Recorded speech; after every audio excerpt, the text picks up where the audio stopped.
can mine and farm and create and explore using code, which has been a big unlock for teaching coding in both elementary and middle and even in high school. With the Minecraft Hour of Code, we've had over 100 million Hour of Code sessions, and pretty soon we're going to have a new Hour of Code tutorial to announce, which is exciting. Awesome. Is that what we're seeing in the video right now? Yes, yeah. And then this was a back to school update.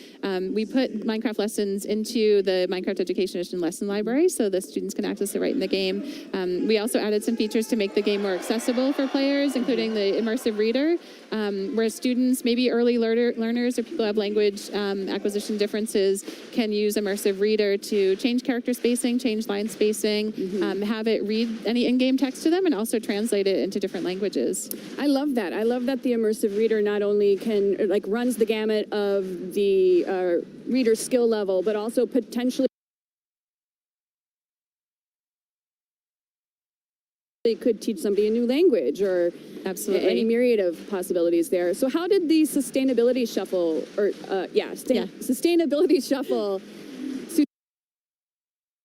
seashells go this year? It was great. I think it's sometimes surprising how Minecraft can be used in classroom settings and educational settings, and this is such a great example of something we didn't sort of plan or think was possible, but having students all over the world thinking about sustainability and climate change in the Minecraft world is amazing. Awesome. Well, this actually goes out to either of you or both of you, whoever wants to tackle it first. Any advice on how teachers can engage the Minecraft community and then educate themselves using Minecraft as a teaching tool? Yeah, so we have a lot of resources available for educators. I think one of the great ways that Minecraft can come into the classroom is having their students bring it into them. So we have lots of lesson examples. So if you're watching and you're excited to try this, go and find a Minecraft lesson or come up with an idea of something that you're learning in class and ask your teacher about it. Awesome. Yeah, peer pressure can be used for good reasons. And if you're a student watching this, the best way to get Minecraft into your classroom is to peer pressure your teacher and principal until they give in.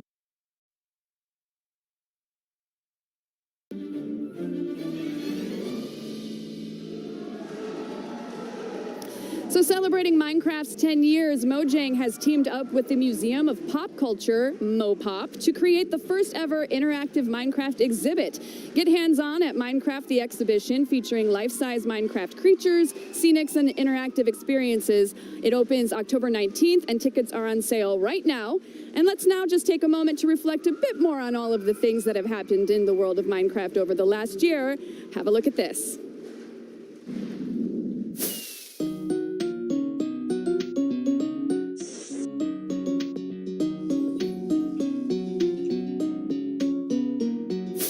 生まれたらね、また皆さんにお見せできたらなと思います。かわいい。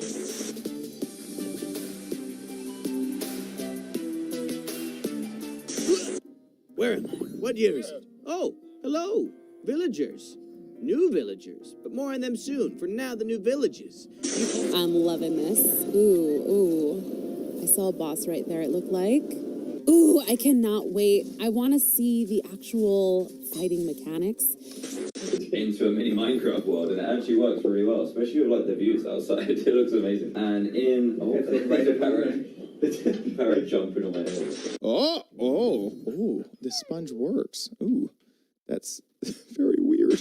There's a cartographer, our farmer, our armorer, Thomas. With foxes, guys, we've been waiting all week. Super excited. 開けれんのかなあ、ちょっと開けれるすげえ Not good at all! Oh my gosh! Attack! Shoot the arrows! Go! Holy moly! There are arrows flying everywhere! That encompasses a large majority of Minecraft's last 10 years worth of accomplishments, but it's also a highly connected adventure map. Yeah, now you're looking like a real sheriff. I'm kind of curious if 4J build the maps with like default texture. That's so cute. How are your claws now? They're nice and sharp? Why are you sharpening your claws, by the way? Oh, dude, so cool. Woo, that is cool. Okay, I like this too. So, oh, yes, you can play multiplayer and go up. Okay. And then you can start constructing things that other players are then able to see. So I can see through the build. I guess you're gonna stay right there. And you, I guess, can we also put you there? Who is he? Come here, friend. Let me be your friend. You are a mason. Oh, Jesus, there's a lot in here. Oh, really? Yeah. Should we just get out? I think kill them and then...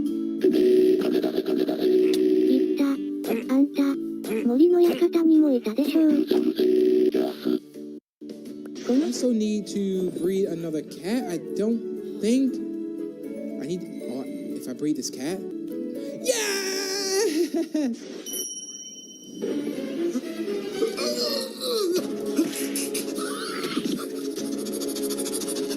This is amazing, dude. So basically, we can play Minecraft anywhere we want now.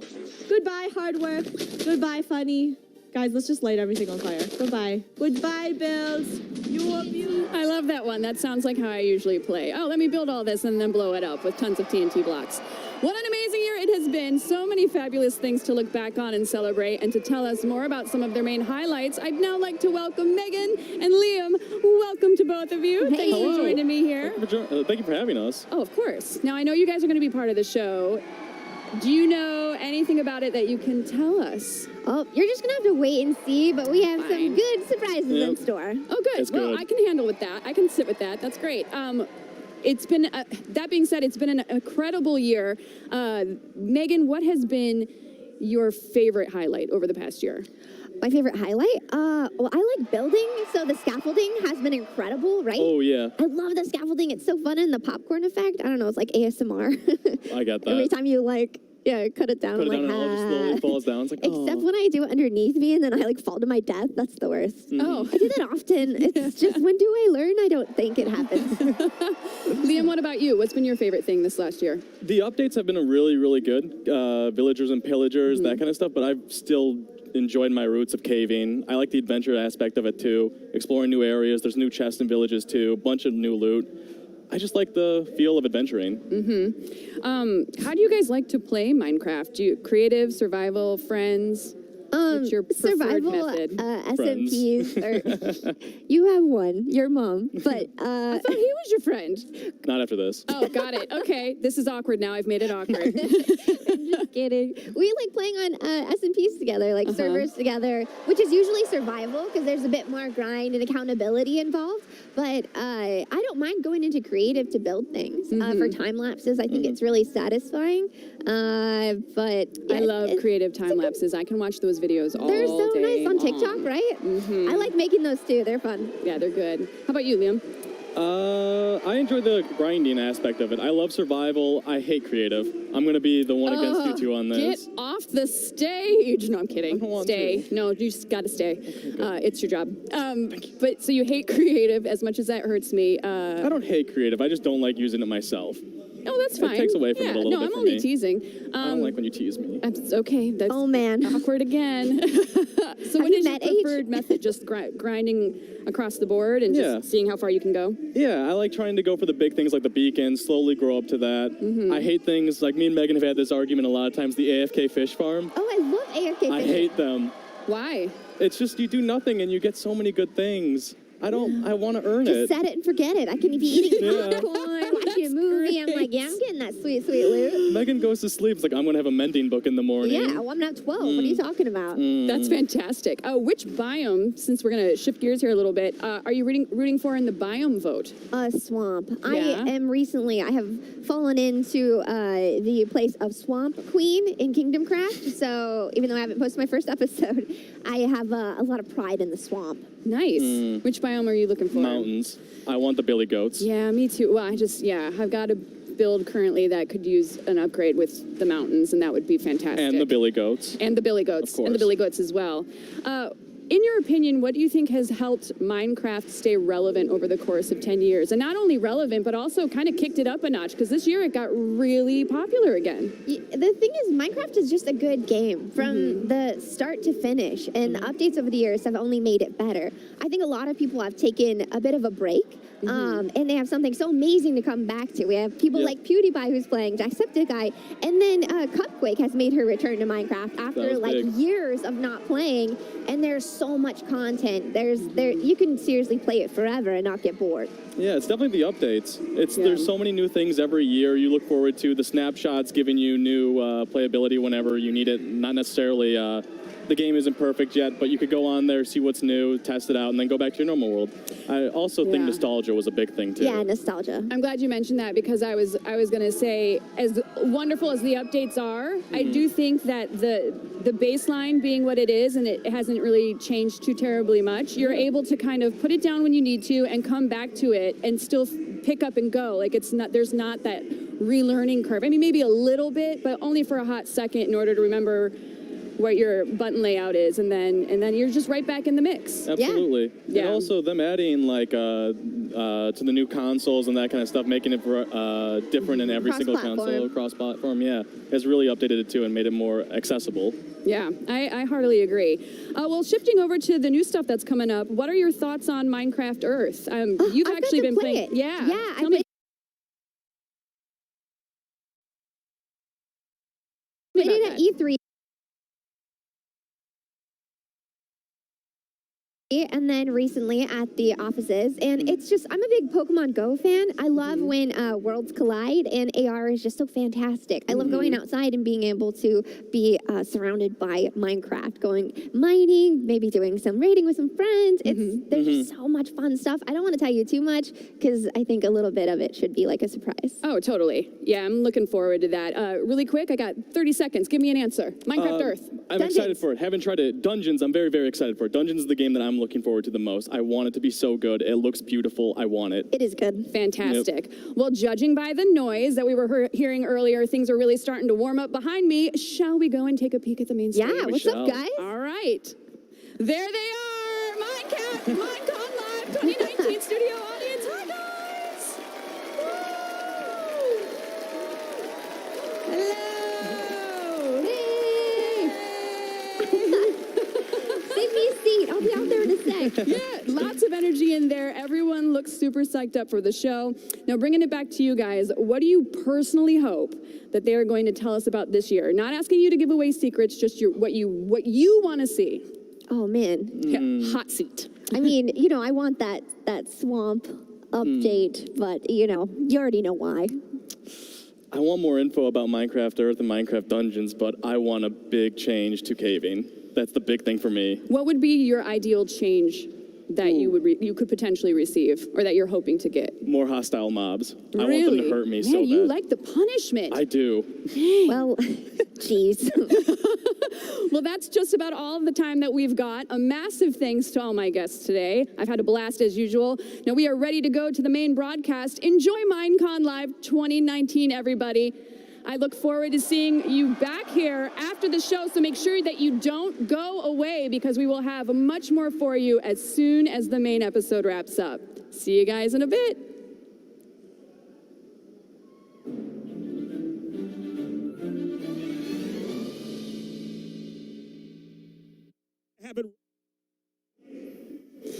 All right, so now that we've got some downtime, what are you really hoping to see in the cave update? Hostile mobs. That's it? 100%. Just hostile mobs? Well, more than that, but I mainly want it to be the hostile mobs. Like, I want it to be more dangerous. I want to not just be able to get the diamond armor early on and then just survive. I want there to be something that, this is kind of a hope, that they steal armor, and you have to, like, chase them down and have to take it back from them. That'd be kind of cool. Right? Stealing items. Yeah. Oh, I mean, okay, yeah, that'd be kind of a cool ad. It just sounds so difficult already. I know. It's just like, what about like, I guess different types of, I mean, I know we have the swamp biome update, but what other kind of updates would you want to have happen in any random biome? Oh, in any random biome. We've talked about this. We want more flying creatures, more flying kind of. creatures, yeah. It's more about the world in general. When we were doing the rehearsals, you mentioned dragons. Yeah, so you want to see, I mean, which I'm not against, but you want to see more. Fly on something. Yeah. Like if the vultures, like that would be cool to fly on them, right? Tame them somehow. Yeah. But also to around. be attacked by something from the sky, because sometimes you're a little too safe. Yeah. And it'd be kind of scary. Phantoms pose a great threat at night, but to have something during the daytime that would really force you to take cover or get better at PvP, which I could use that, would be awesome. So what's one of the coolest things that you guys would say that you've ever encountered in the game? And it can be anything. It could be something that you built. It could be a particular mob moment that you had. Like, what was something the first that really time stuck the out? turtle egg hatched. That was just like such a great moment. Did you have your moment of like making the turtle Weren't you shell with too? me? We were together. Yeah, we were together. Oh my gosh, that's so weird. Yeah, no, I blocked you out of my memory. I'm sorry. It's okay. It's same. So what would you say over the course of the last 10 years is your favorite thing? I mean, what really stuck out to you that, I mean, because that's a very long time. Some of the people even watching the show might not have been even born yet. So what would be the one thing that popped out to you the most that, oh, wow, this is a really iconic moment for this title? I think it's being able to play with friends. I don't know if it's an iconic moment could fit that, but it's the friendships that you make just from playing Minecraft together has been one of my favorite things. There's people I've met from all over the world that I never would have maybe had a conversation with, but because we're on the same Minecraft server, now we're friends. So building those friendships and staying in touch with people who have moved away has been like the most amazing part of Minecraft for me personally. For sure. Liam, really quick, because I'm getting in my IFB that they're ready for the show. What would you say is your... Other than that, I would say Redstone. Redstone has added a whole new thing to me. The first day I was able to use pistons was like game-changing for me. It was awesome. It was like I got to make this door that I just press a button and I could walk through and it just opens up. It was beautiful. Awesome. I know, right? All right, very good. Folks, thanks for joining us in our top secret talk. And get ready for Minecon 2019.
Please welcome Lydia Winters.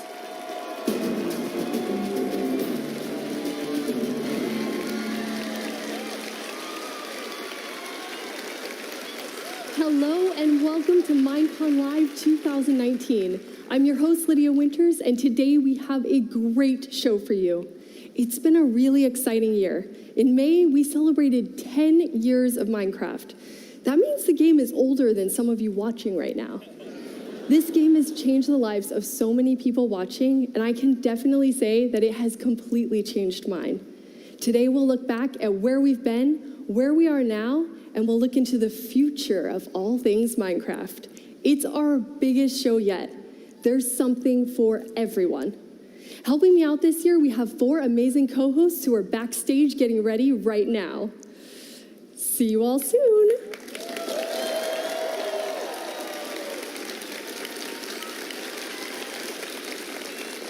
Each of them has a great game show in store for you. We have our yearly vote where you get to decide what gets added to the game next. We have 3 great choices this year, but I'll let our trusty news correspondent tell you more about that later. This past year, we announced not 1, but 2 new Minecraft games, Minecraft Dungeons and Minecraft Earth. And today, on stage, you're gonna see live gameplay. It's going to be amazing. Between our 2 new games, our 10-year anniversary, and all of our new updates, 2019 has been a huge year for Minecraft. We actually have too much news to wait until the end of the show. So this year, we're gonna start right now with the first of 4 Minecraft update segments. Let's get started with something people have been buzzing about.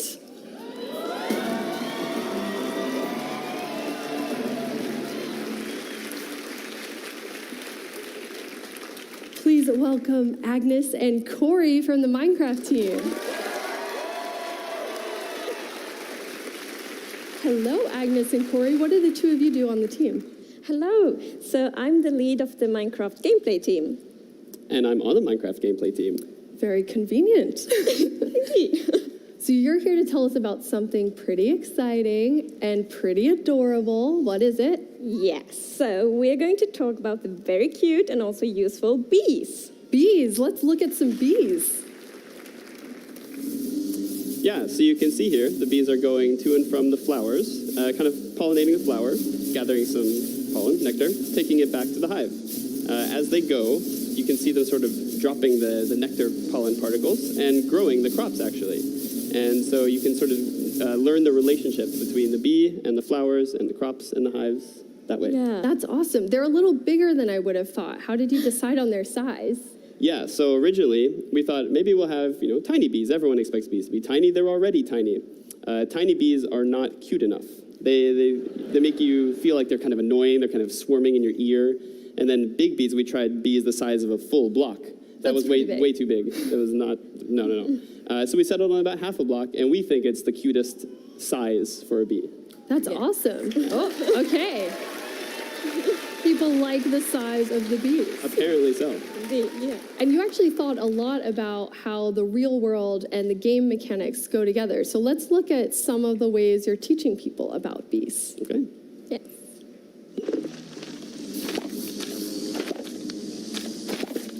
So you can see here, the campfire is being placed underneath the nests in order to gather the honey and honeycomb safely. One issue, actually, is that if you, as you can see here, if you harvest without putting the campfire underneath, the bees get angry at you because why are you invading their home? That's not cool. The campfire is smoking and allowing the bees to calm down. I think a really nice little detail is when they stung you, they actually lose their stinger and eventually die, which of course is very sad, but that's also how it works in real life, actually. So. Okay, and you're really excited because people can learn more about bees through Minecraft, and that's something pretty important to the two of you. Yes. So often, actually, when we add things to Minecraft, we are thinking, can we teach something? And in this case, since the bee population is decreasing a lot in the real world, which is a big problem, we really felt that we wanted to teach the players. So that's why one of the reasons that the bees need flowers in order to produce honey and to speed up the crop growth. Because if you actually plant more flowers in the real world, that will help the bees in the real world as well. And Corey, you took this learning about bees to the next level. Tell us about that. I did. I actually, I spent a long time going out and researching. I met with several bee experts. I went and studied hives. I studied nests. I lived as a bee for a while, actually. I feel like we need to see some footage of that to believe it. Yeah, I think we have that, actually. Believe it, right? Dude up. We're going to meet the bees. I didn't know. This is Bee Urban, big eyes.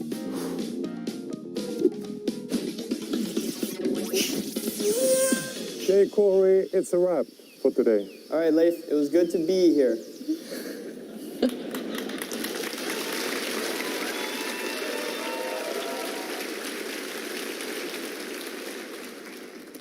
So how much did you learn about the bees on your little expedition? I learned way more than anybody should ever know about bees.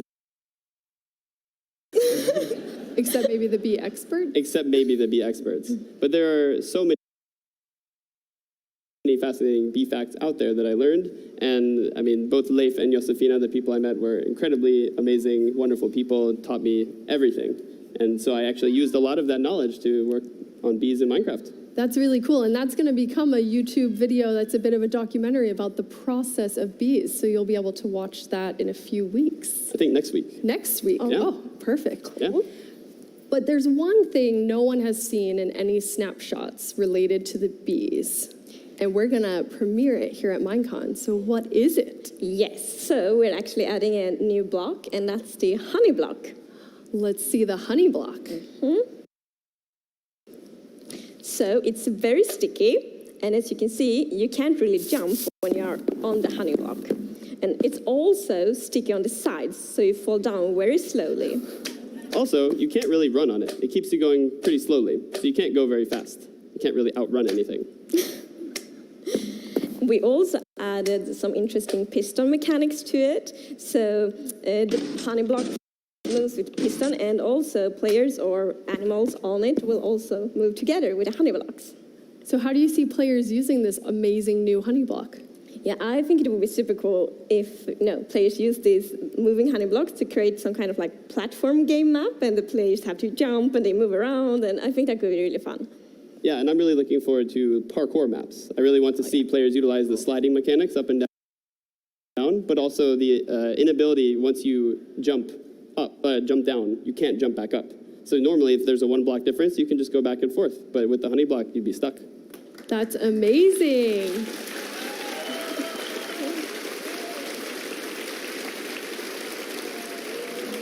And last thing, Agnes, I know Corey has taken up a big hobby. It sounded like that you started doing it too. But Corey, what is Corey's hobby? Yeah, I haven't officially started doing it, it just happened. But so, for months, every day, there is like at least 10, probably more like 100 bee puns every day at the office. Okay, Corey, then to close out the bee section at Minecon Live 2019, can you give us a bee pun? I mean, that's pretty situational, though. I can't just wing it and be creative like that.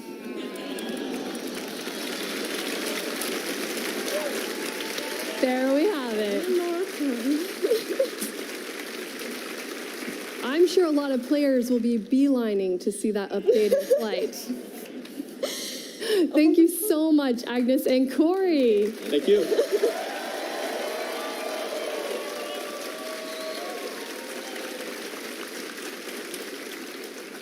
As I said earlier, this year we have 4 incredible co-hosts. They took their Minecon Live training to a whole new level.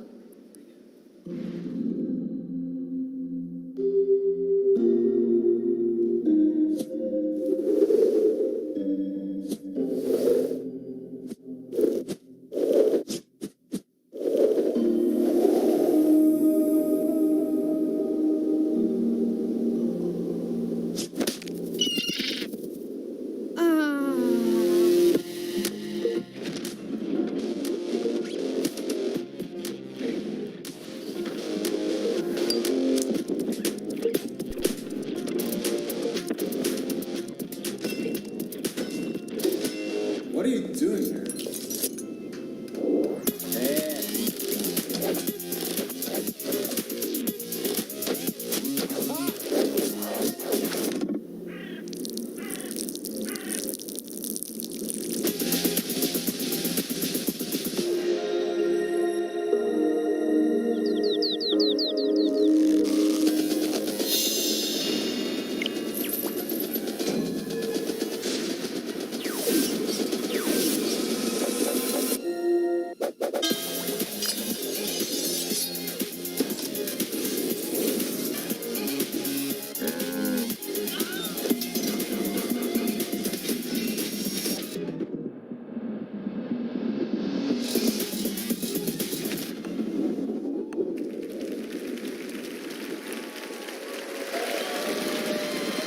Welcome our amazing co-hosts. Hello. Hi. Each of our co-hosts worked with us to create an incredible game show.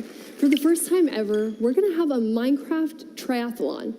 Shelby, what is a Minecraft triathlon?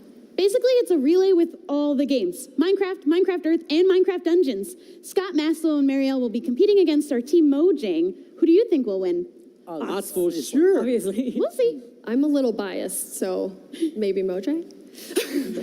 I know that one of the games has been making the co-hosts a bit nervous. I think that's your game, Marielle. Yeah, that would be me. I'm guilty. But they shouldn't be too scared. There may be some crazy things coming along their way, but they should be fine.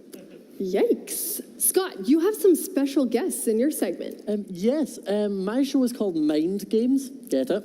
And I've invited my good friends Strawberry17 and HBomb94, and they'll compete against Shelby and Marielle in a word game. That sounds awesome.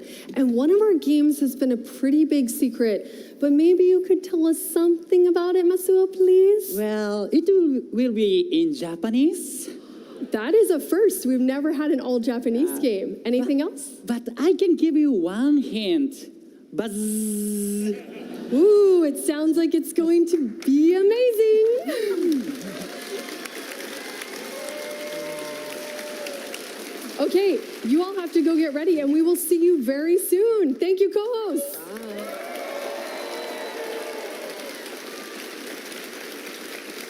Minecraft is the game that keeps on giving with updates. Here's a look back at what's been added over the past 10 years.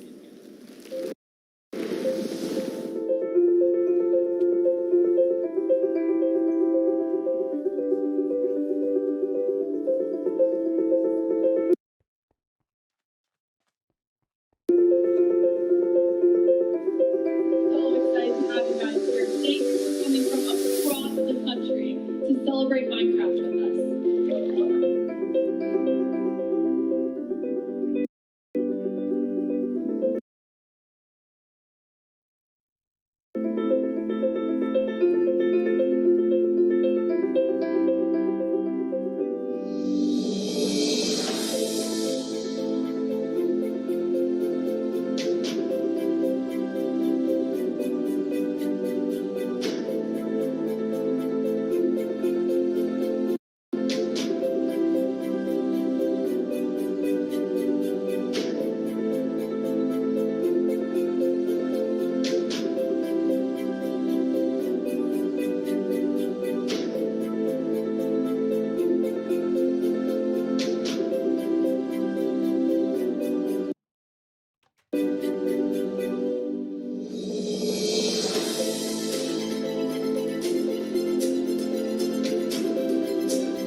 Hola, hola y sean todos bienvenidos. Welcome everybody.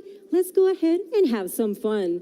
We're going to be starting with our first game of the day, which we like to call Digging for Diamonds. And here are our contestants, Shelby. Hello. Scott. Hello. And Masuo. Hi. Now let me go ahead and explain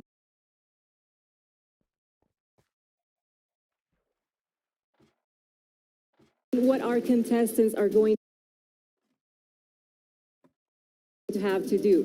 The aim of the game is to collect as many diamonds as they can from each of the blocks that are going to be in front of them. Now, each block has multiple diamonds inside, but I also added a couple of surprises in there for them. Now, they can be good or they could be bad, but that's for them to find out.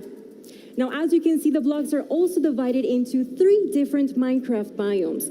We're going to assign one biome to each person and to decide who gets which, but also, to be fair, they're going to choose from one of these. So, are you ready? Yes. To pick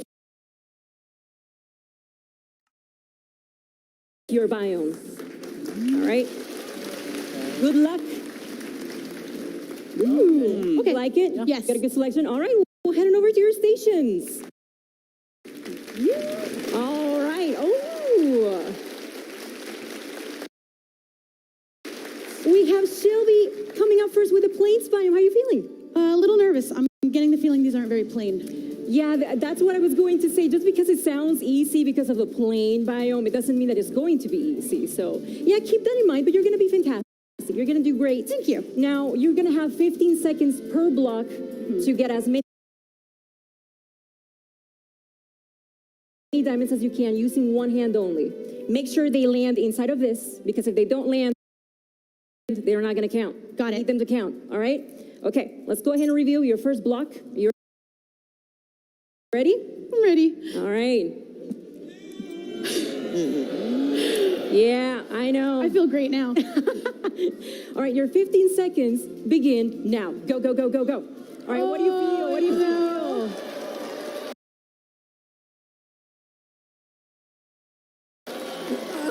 Oh, I know. There you go. So wonderful. That's one, I think. Is that honey? There's a lot of chunks. A lot of chunks. Yeah, that's 2. Thanks for this, by the way. Ooh, and that one was time. Moving on to the second one. No time to clean. I'm just so sorry. Let's go ahead and review your second block. Okay, I'm not scared anymore. Your time begins now. Dive right into it. Just dive right in. Oh, I don't like What that. is it? It's What is sticking to the honey. It's very stringy. You found George. I think George. Yeah, that's George. We don't name these. Yeah, there's We also squash them. And Mary. Okay, there. They don't want to let go. All right, you're doing fantastic. You got 5 so far? Oh, that's time. I'll let those guys stay in there. Sticky situation. All right, your last block, your last chance. You Last ready? one. Let's go ahead and reveal what's inside. And your time begins now. Go, go, go, go, go. Oh my God. It's your birthday today, right? Happy birthday! There's some cake. I knew chocolate was your favorite when I baked asked around. I did. It smells lovely. George helped me, so. George. Yeah. Please tell me there's no more Georges in here. I mean, maybe he left a couple of his friends inside, and that's time. You did fantastic. Thank you so much, Shelby. Well, thank you. All right, we're gonna head on over to the snowy tundra with my friend Scott. How you doing? I was feeling quite chill, but Yeah. I don't know anymore. Yeah, well, don't worry. We got some cool surprises in store for you. All right. Well, you know the drill. 15 seconds per block, one hand only. Make sure that all the diamonds landing here. Okay. You ready? As I'm going to be. Okay, I'm going to take that as a yes. So we're going to go ahead and reveal your first block. You ready? Okay.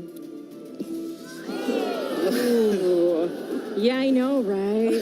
I don't. Ready? As I'm going to be. 15 seconds. Now. Go, go, go, go, go. Oh, Jesus. Ooh, it's a bit chilly in here, isn't it? I can't feel my hands. A bit chilly. Come on, Scott. Come on, Scott. I don't know what's a diamond and what's just ice. You come on. You have to at least get one. I'm not going. Scott. I'll count it. We'll count it. We'll count it. That was a close. That was a close second. I can't feel my hand. Well, maybe you'll have better luck with the next one. Okay. All right, let's go ahead and reveal your second block. Oh, yeah, I know. 15 seconds, dive right in. You only got one diamond. Oh, no. Why is everything so cold? I mean, it is the snowy tundra. You knew what you were diving into. I'm not looking at it. I'm not looking at it. Okay, yeah, just dive into it. You're doing great. I think that's 3. See, everybody's rooting for you. Come on. Oh, that's time. Last chance. Last chance. You're not doing so great, Scott. I can't feel my arms, so I'm doing as best as I can. This one should be a lot easier, okay? Okay. Promise. Let's go ahead and reveal what's inside. They don't think it's easier. It is, I promise. You're fine. You're fine. Okay. All right, 15 seconds. Go, go, go, go, go. See? It's so much easier. Is it? Look, it's just so snowy. I can't feel anything. Just in time for the holidays, Scott.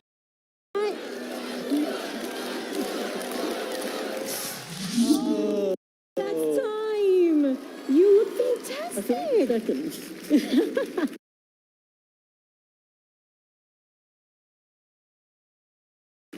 Like a chicken. All right, we're gonna move on over to the swamps with our final contestant. Masu, how are you? I'm scared. You're scared? Yeah, but I'm excited. Yeah. I can just say, I can do it. Yeah. Yeah, I can do it. Attitude. That is the attitude. All right, you know the drill. 15 seconds, each block, one hand only. Make sure the diamonds land inside, all right? All right. Okay, here we go. Let's go ahead and reveal your first block. Ooh, what's in the box? And go right in. Whoa! What do you want to go there? What? You got one already. You're doing fantastic. Oh, yeah. Wait. I got it. Got it. Oh, my God. I got it. Fantastic. Okay, we're going to move on. We're going to move on. You're doing fantastic. Second block. What? Go. What is it? What do you feel? Cold. Very cold? Oh, Yeah. chocolate. That looks like chocolate or Smells good. Oh, I cannot find it. I didn't. Oh, you're doing so good. Yes. You're doing so good. Oh, my God. All right, okay. Yes. You're doing fantastic. Last block. Thank you. You need to seal it, all right? Yeah. Ready? We're going to go ahead and reveal. What's in the box? And your time begins now. Go. Oh, This one doesn't count, Masu. Oh. Whoa. Nope. Doesn't count. All right, come on.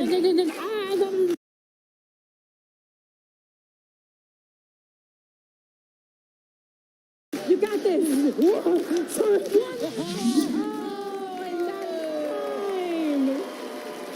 Thank you. You did fantastic. Thank you very much. Follow me. Come right over here. Let's all come together. Yeah, make sure you grab your towel. Okay. You're gonna need that. Okay. You can keep it. Yeah, you can keep it. You're gonna need it. All right, well, let's all come together. I just have to say, I'm very proud of you. You were all super brave, just diving into the blocks without knowing what was inside. So I just want to say that I'm very proud of you. And we're gonna go ahead and tally your points to see who the winner is. But who do you think is going to win? Me. Really? You're all just gonna vote for yourselves instead of voting for the other person? Really? Yeah. All right, well, I guess that's what's happening. But we have a winner, and I'm happy to announce that Masuo is a winner! Big round of applause for Masuo and Shelby and Scott. Thank you so much for participating. This has been Digging for Diamonds.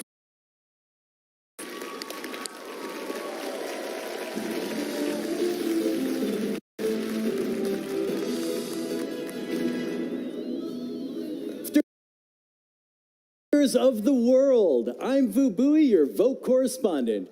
During today's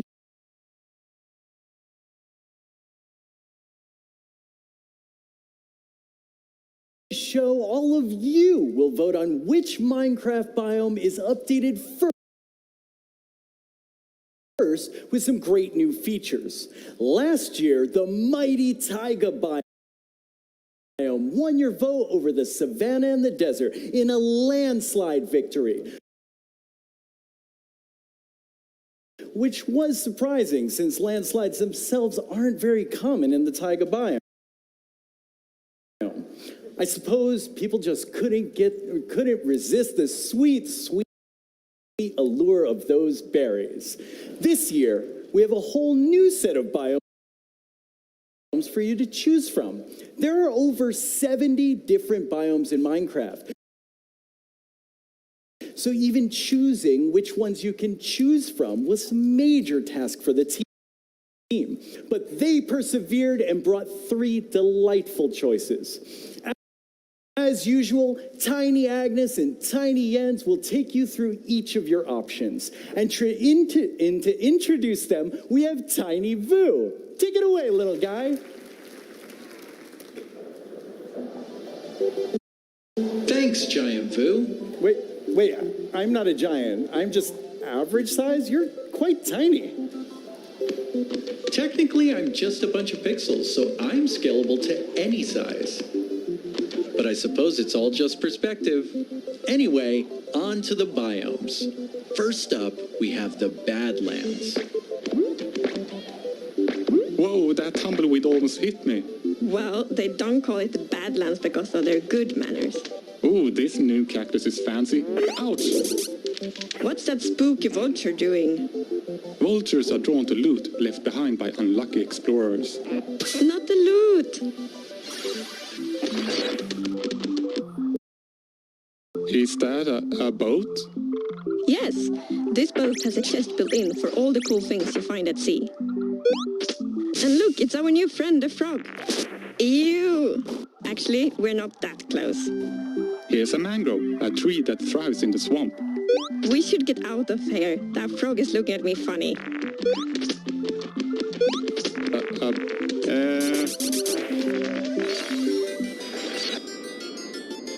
Oh, mountains, snow. Watch your step. The snow is snowier than before. A goat. He reminds me of you a little bit.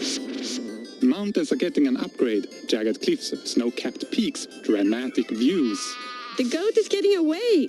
Let's go. Wow, all 3 biomes are amazing, but you have to choose, and whichever you do will go into the game. Back to you, Giant Vu.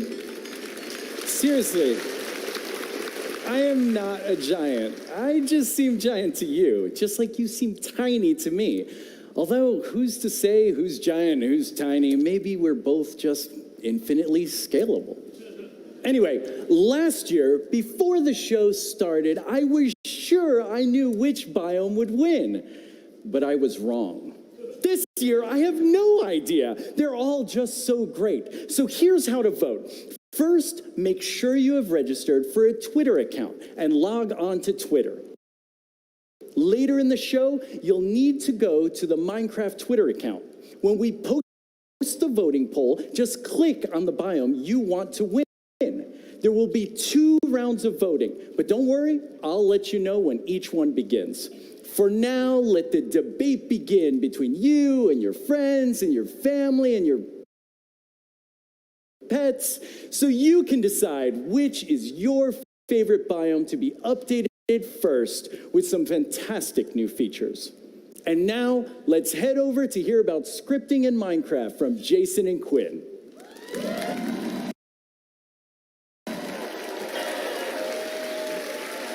Welcome, Jason and Quinn. The 2 of you are going to tell us about our amazing new creator tools. So what do each of you do on the Minecraft team? Yeah, thanks, Lydia. So I run the Minecraft Marketplace Partner Program. Awesome. And Jason, what about you? I am a developer on the Bedrock platform team. Awesome. Before we get into scripting, Quinn, what is Marketplace? Can you give us a refresher? Yeah, totally. So the Marketplace is a great place where you can go and buy and there's also free content too. Skins, textures, worlds, mashups, all made by some of our amazing community creators across all of our Bedrock platforms. That's awesome. And today you're going to tell us about scripting. So Jason, what is scripting for everyone in the audience? Yeah, so scripting is a way for creators to add things to the game that the developers of the game didn't actually plan for.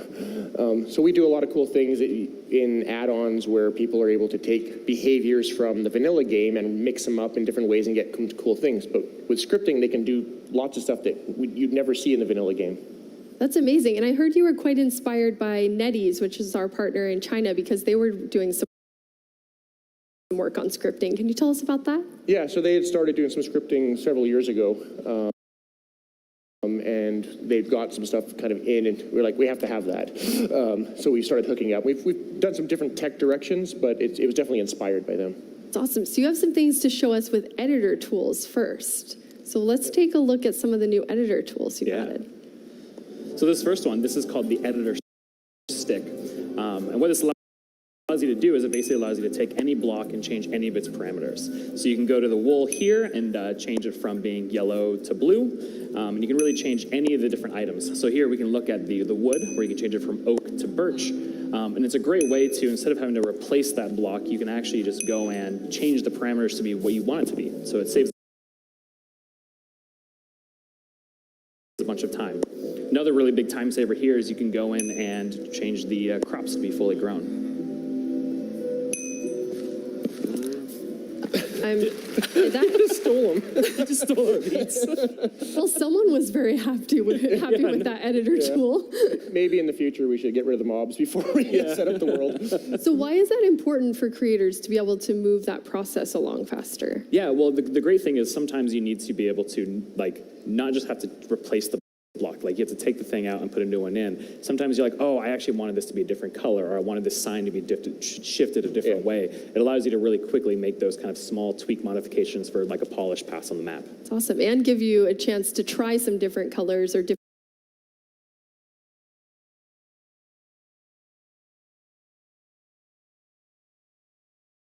ways to see how it looks.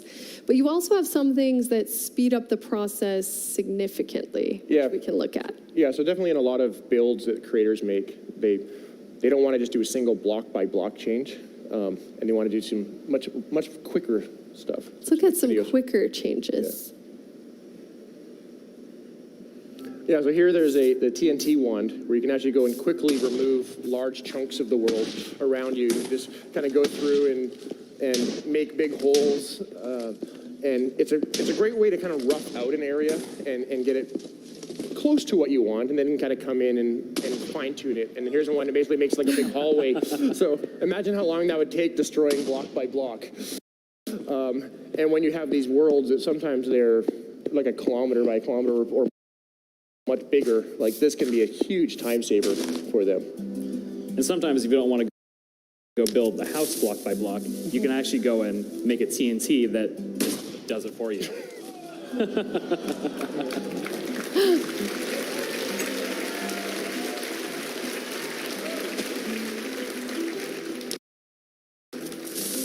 And here, this one's great too because it's Minecraft. Like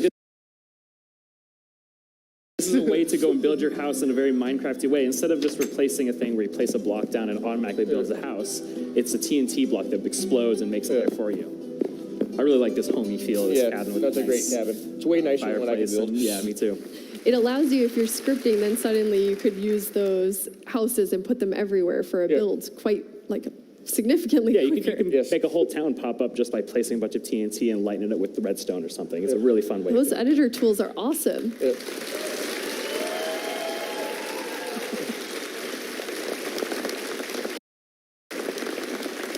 And you also have some tools that are helping with gameplay experiences. Yeah, this is where I get most excited about the possibilities of scripting.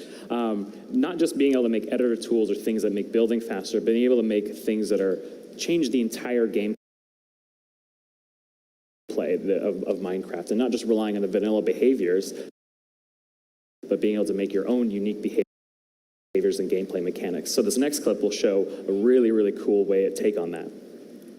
Yeah, so we just, so the creator here, he went and made us very quick rope bridge. So he made this he made an item, and you can actually just go through and just aim to another point, and it'll just build a bridge for you automatically using the slabs from your inventory. Now, Endermen have always been able to teleport, but it's a very sort of random teleport, and this was an ability they went and made where you could actually aim at a point in the world and it'll actually cast you to that point and project you there. So it's kind of a superhero feel map. So it doesn't just give you the ability to teleport, but also gives you this kind of like magic missile kind of mind blast that you can do to take out all those pesky skeletons that are shooting at you.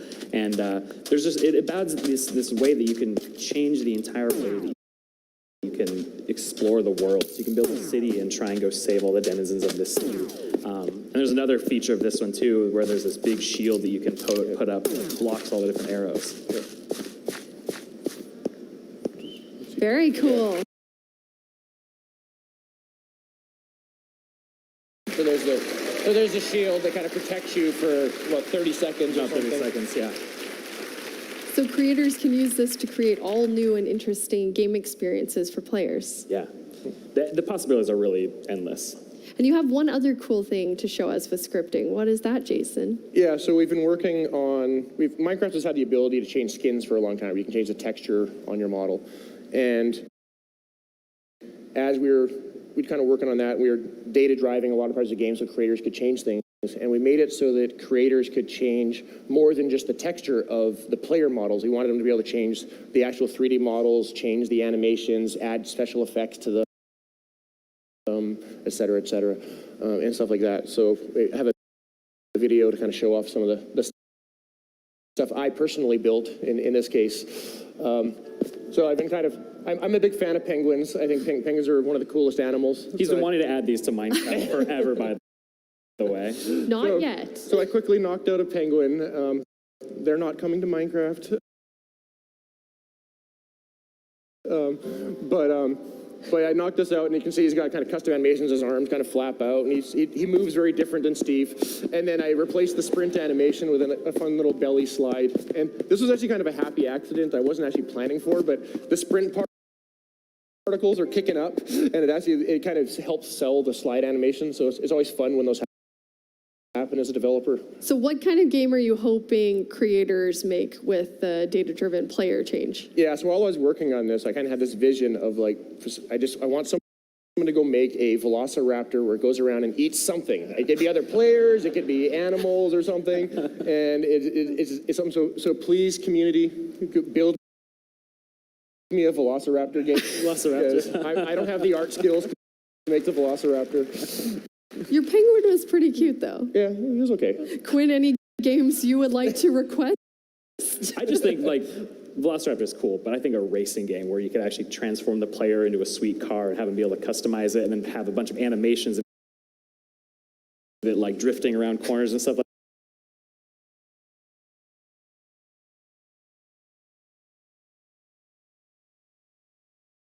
like that. I think that'd be super cool. And the cars are penguins. And the cars are all penguins. Or velociraptors. Why not both? Penguins riding velociraptors. So how can people experiment with scripting? So it's actually available right now. So you can go download the Bedrock Edition and start messing around with scripting. There's a bunch of tutorials on the wiki and across the web that you can basically look at and try and mess around with it yourself. That is amazing. Thank you so much, Quinn and Jason.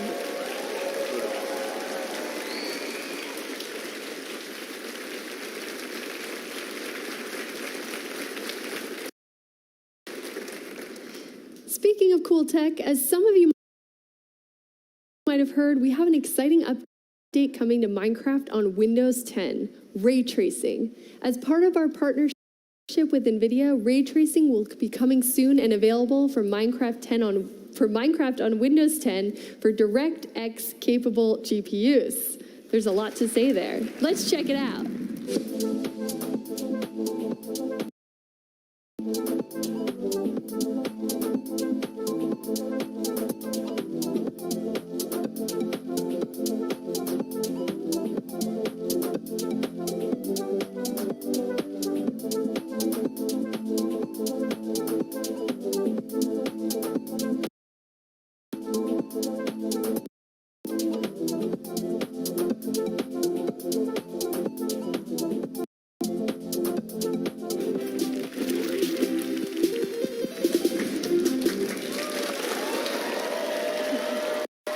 Welcome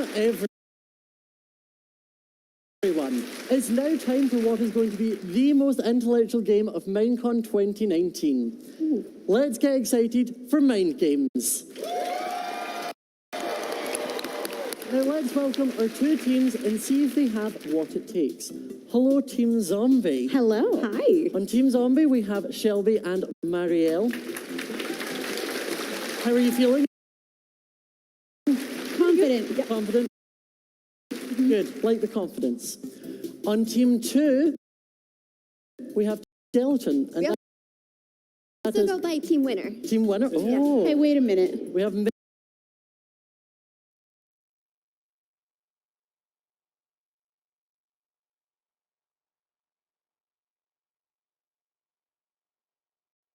Megan and Liam.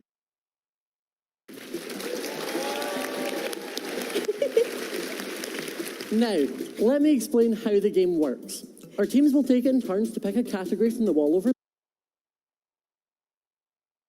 there. Each category has 7 words or phrases. One of you must describe the word while the other must guess it. And obviously, you can't use the word itself. You'll have 45 seconds to guess as many of the words as you can. Does everyone understand? No? Well, too bad. Let's begin. Okay. Okay, round 1, Team 1, what category would you like? Let's do Oh Behave. Oh Behave. That's bound to be a good category. So we'll get 45 seconds on the clock. On your marks, get set, go. It's this really cute animal that collects honey. Bee. Yeah. Correct. They collect this. Those animals collect that, and they turn honey? it. Yes, that Correct. one. They go and stay in these places. Yes. Correct. They pick up the pollen from flowers. Yes. Perfect. I just said this word. Pollen. Yeah. Correct. Perfect. And they can hurt you with stinger. Yes. Correct. They have these to fly. Wings? Yes. Yes, very well.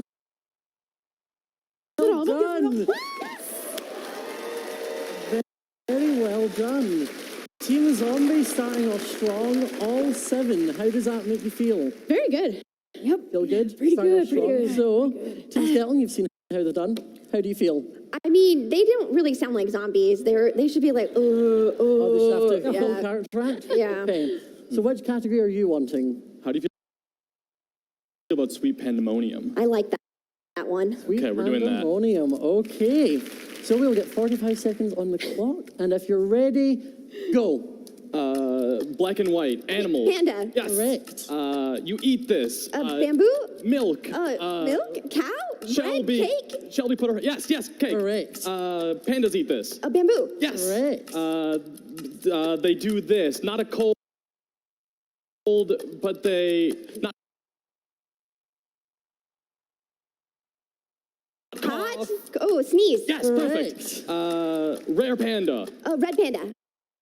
No, other color. Yellow, black, Like a white, tree.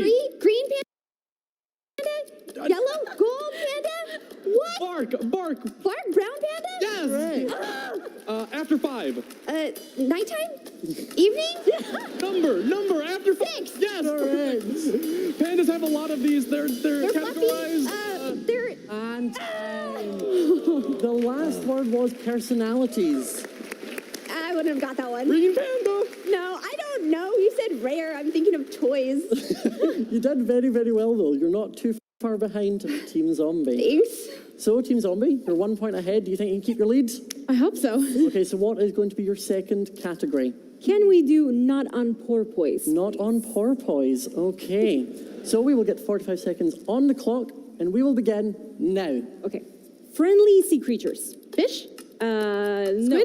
The other ones that like jump. Dolphins. Yes. Correct. These, if you kill them, they drop, die. They're also squid? Yes. Perfect. They have a green shell. Turtle. Yes. Sea turtle. Correct. This is a fancy fish that we like to eat. It's pink. Salmon. Yes. Correct. This one blows up. Pufferfish. Yes. Yep. You break these and you can eat them. They're green. They're kelp? Yes. Yep. This is a phrase of the animal that's in the water. The animal, I can't say no. The water. I said water. And that is the final category. So you have vetoed the full 7 points. That's okay. You've done very, very well, though. It's a tricky one. It was a harder one with a phrase. So, Team Skeleton, they messed up. That's our chance. Thank goodness. This is your chance. You can play for even now. Are you ready? Yes. Just even. Okay. What category are you wanting? How about meow? How about meow? Very good one. So, we'll get the final 45 seconds on the clock. Right. We will begin now. They live. A cat. Villagers live in. Homes? Houses? Yes. Village? What's it called? Yes. Correct. Animals in the water. Fish. Perfect. Correct. Pandas are in this. Cocoa beans. Biome. Forest? No, jungle. Perfect. Being Wacky. quiet, kind of. Sneaking. Perfect. Yes. Cats are this before they have a home. Stray? Correct. Yes. Kind of cat. Very popular cat. Tabby? Perfect. Animal that goes meow. Cat? Kitten? No, perfect. Opposite of in. Cat out? Cat in? Cat. Yep. Cat outside? Cat out? Sure. Oh, so I haven't even heard this phrase. What is cat it? out of the bag.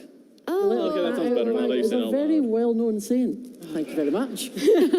And we are done. Honestly, I haven't enjoyed myself this much in ages, but there can only be one team crowned the winners. If you'd like to come forward.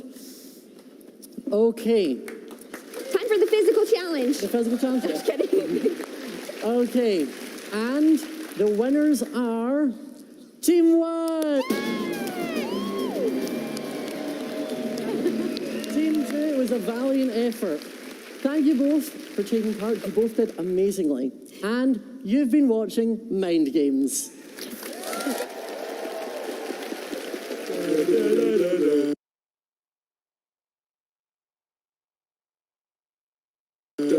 Villager news.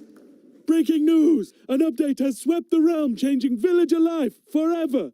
But one villager refuses to embrace our new way of life. Here's villager number 9 with more info. Thank you, villager number 5. Fellow citizen, why don't you want the update? But I do want.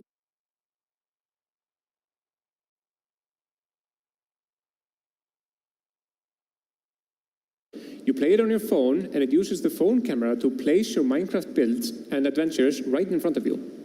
Adventures are life-size pieces of Minecraft that you find in the real world. We have one right here to share with you. This is amazing. We're right inside Minecraft. I know, look at these cute mobs. They're so adorable life-sized. Oh, wow. And now, they're food. No! Let's dig down and see what we find. Okay. Oh, I think I see something under here. Oh. Is this some kind of puzzle? This is so cool. Huh. What do you think we should do? Maybe we should try putting a flower in the flower pot. Alrighty, I will put the orange tulip in this flower pot. Oh, something's happening. Okay, I'll take this white flower, or place a torch. Don't shoot it. I'll take the lily of the valley and I'll put it right there in the white flower pot. Ooh. I'm going to take one of these blue flowers. Oh, it went in my backpack. I'm going to go and get it. Oh, I think I grabbed that. Oh, there you go. Adventures can be puzzles, they can be combat, they could be mining, and so much more. Oh, wait. Something's happening. Something is happening. Skeletons. Shoot them. Got them. I'm still getting shot at. Okay. Oh, that's good.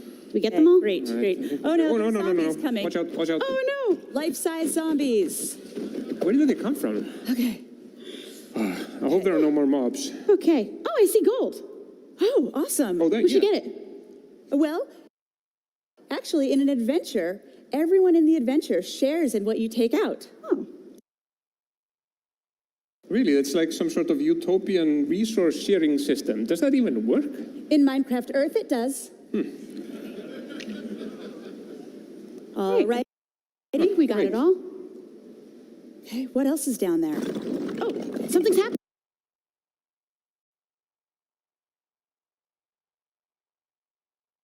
Wait, a door is opening. This flower adventure has only led to bad things. Look. More skeletons! Get out your bows! Get them, get them. Jessica, you have someone on you? Oh, man. Oh, man. Okay. Oh, good. Okay. Oh! That's a cool looking chest. Yeah, let's break it open. All right, let me get my axe. What came out of it? There. I don't know. It fell on the floor. I'm gonna get it. What is it? Aha! It's a Moo Bloom! Oh, it's so cute! I want one! Oh, the Moo Bloom usually plants flowers when it walks on dirt and grass, but this one is going over there. Bye, Moo Bloom. This is amazing. How do I get this game? Well, Minecraft Earth is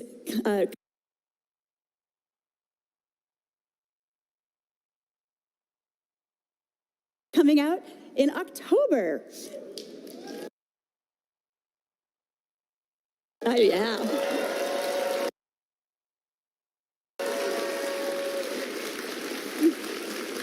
You can go to minecraft.net/earth to join us. Goodbye, Mo Bloom.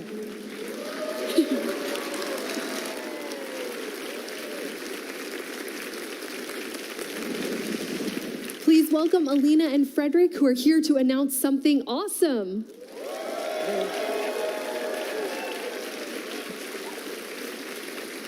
So what did you two do on the Minecraft team? Hi, I'm Alina. I'm the business manager for Realms on the Marketplace team. I'm Frederick, and I'm the program manager for Realms. So you're going to announce something cool, but first, tell us about what Realms is. So Realms is a really good way to play with your friends. When you subscribe, you get a personal server right in the cloud, so it's always online and always accessible. And your friends will play for free with you, so you're the only one who has to subscribe. And how many people can play on a server? So we have 2 tiers, so you can either go for the 2-player tier or the 10-player tier. Awesome. And what are you going to tell us about today? Realms Plus. It's our new subscription that combines Realms with Marketplace content.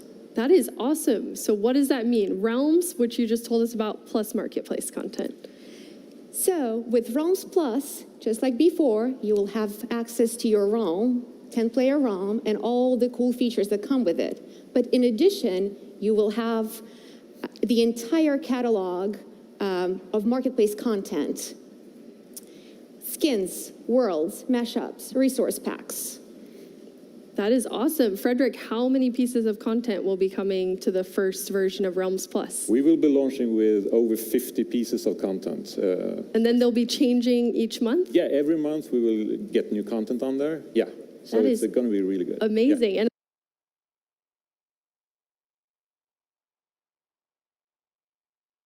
Alina, your son has a realm. I think we have a photo of it. Of course. So what has he built here with his friends? Yes, this is his realm where he plays with his neighborhood and school friends. And it's really fun. And adults join too, their parents. It's a cool place to hang out. And we really like to see, what kids do and how they show off their secret knowledge of Minecraft with all the strategies and tricks that they get from YouTube videos and reading the Minecraft books. Do I spy a very adorable Microsoft building in there? Yes, some people just like to go to work. I guess he does. I think we definitely have to say hi to your son then. So hello to Andrew. Hi, Andrew. Thanks for letting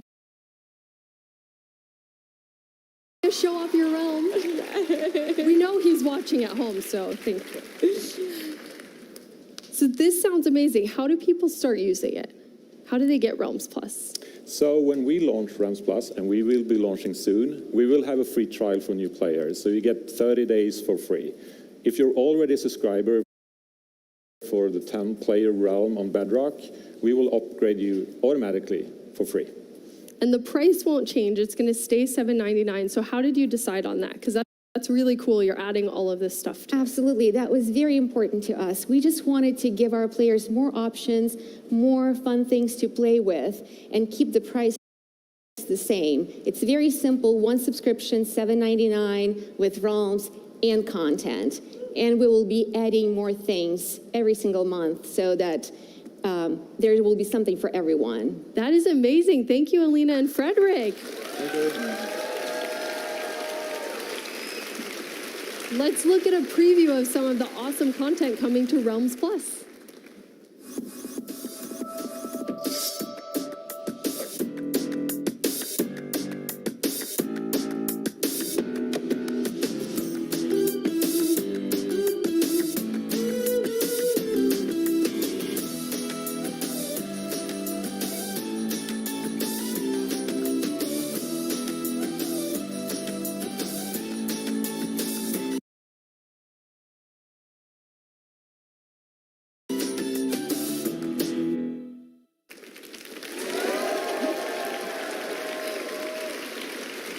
Now I'm joined by Sarah and Jared from the Character Creator team. Thanks for having us here. Thank you for having us. What do each of you do on the Character Creator team? I'm an art lead on the Character Creator team. And I'm a game designer on it. That is awesome. So today we're going to take a look at Character Creator, and we're just going to get right into it so you can tell us about it. Sounds good. Absolutely. So the Character Creator is fun because there's all sorts of different aspects of your character that you can change. Like you can change your skin tone and texture, your eyes, your mouth, your hair, and change the color of all of those different pieces, and then layer clothes on top of it. Yeah, it's something we came up with for Minecraft Earth, because just as we're putting Minecraft into the real world, we wanted a new way to let you put yourself into the game and really represent you. And so adding a bunch of more flexibility for you to build a character piece by piece. We're really inspired by skins. This kind of builds off the history of players like building their own skins, but kind of letting you do that inside the game out of all these different parts. And one of the cool things here you can see is doing limb replacements. There are all sorts of different stuff that lets you represent whatever you look like in real life if that's what you want to do in the game. That's awesome. And all of those players get automatically. Yeah, all that stuff comes for everybody to start building their character automatically. That is really cool. And why was it? Thank you.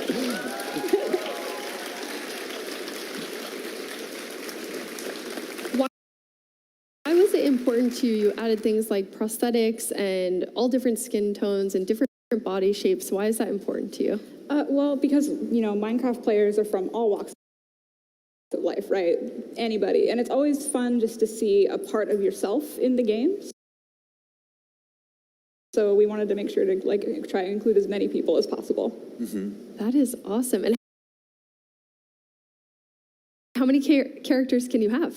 You can make up to 5 different characters, and you can save those in either game. They'll sync back and forth between Minecraft Earth and Minecraft. And we just wanted you to have that flexibility to build. Maybe one kind of look is what you use when you're farming and then you're playing that role with your friends, or maybe when you're playing something competitive, PvP, you might want to be a little more intimidating and try and do something that really encompasses that. So there's all sorts of different clothing options to build off of that, and really trying to put some of the coolest ideas our art team has come up with are in there to show off what's possible with this. Mm-hmm. It's good to note though, it is just kind of cosmetic self-expression stuff. It doesn't actually change the way you play. Everything is just how you look. That's awesome. Yeah.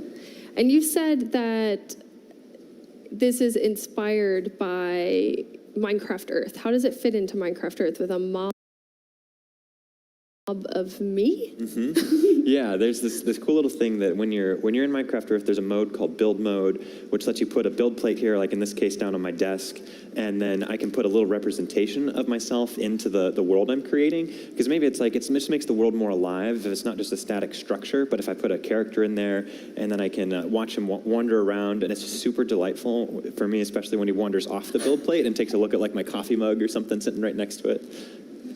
So it's a tiny version of Yeah. Jared, like Yep. tiny Agnes and Jens. Yep. Everyone can have their own now.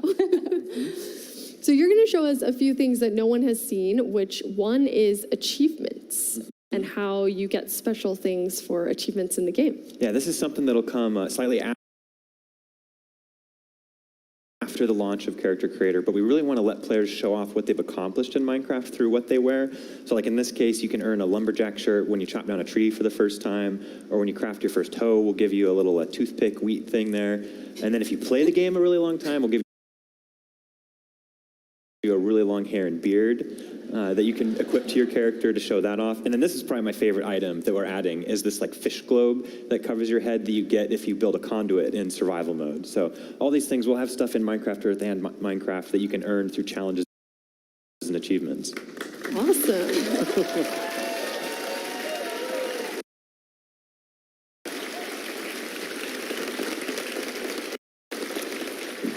And the next thing we'll jump right into because I know people will be very excited to hear about it.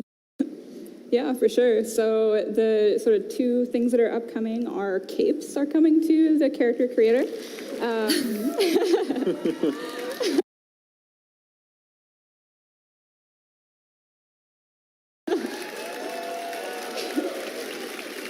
Very excited about that. And emotes. So you'll be able to like dance and wave and have a cape in the Character Creator, and also if you have any custom skins or skins that you've loved for a really long time and are very attached to, it will all work with that.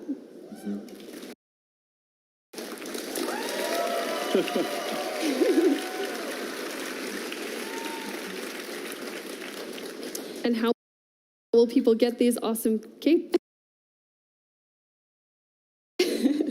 They can grab them right now in the marketplace for free. There's one available for everybody if you want to go get it. Right now, it just attaches to the skins that come with the pack that you get. But when Character Creator launches, you'll be able to attach it to any one of the skins you've used in the past, or a new character you build with Character Creator. Awesome.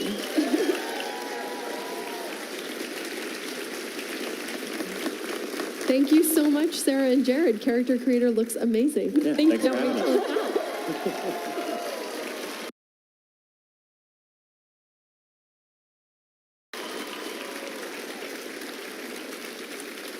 Last year, we premiered our Meet a Minecrafter series running on our YouTube channel. Each month, we feature a different Minecrafter and how they're uniquely using the game. Today, you'll meet a Minecrafter named James Delaney.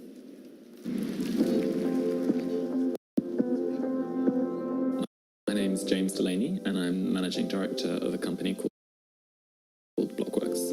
I started playing Minecraft when I was about 11 or 12 years old, just a year after the game came out. A friend actually showed it to me, and at first I thought it was a kind of stupid thing, but after a few hours I really got into the creative mode of Minecraft. I started playing online on multiplayer servers with other people who really enjoyed the building aspect of the game, and then in 2012, I founded Blockworks, a team of people with me and three other friends that I'd met online. So at Blockworks, we work on two main areas, the Minecraft marketplace, as well as engagement and educational projects. Those projects, we build worlds for schools, museums, galleries, but also a lot of work with non-profits, charities, and educational institutions. So we have about 30 members who all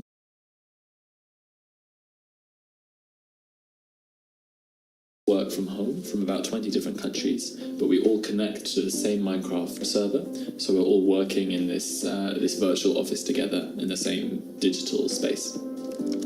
So someone builds something in one area of the world, and the other people are watching that and then react and respond to that in what they build.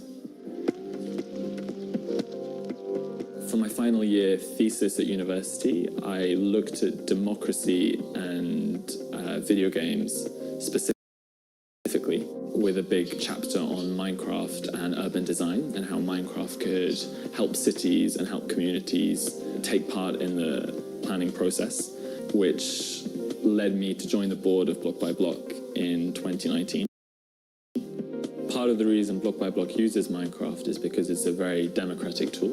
And rather than an architect or a city official telling people what a design can be, anyone can use Minecraft to explain and visualize their own ideas in a fully democratic environment.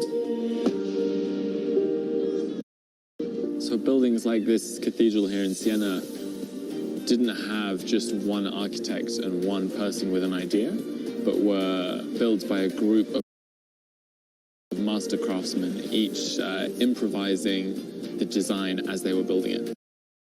And Minecraft is in some ways similar because you don't have one plan that everyone follows. You have multiple people, multiple crafters building in the same world, using their experience and responding to each other at the same time.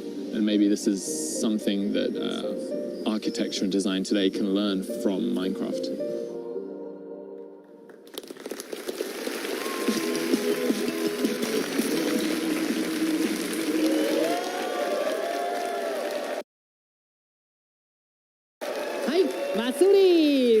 ここからは私マスオが考えたゲームをみんなでやっていきたいと思います。皆さん、マインクラフトに8が追加されるのはご存知ですよね。今回はその8にちなんだゲームをやっていきたいと思います。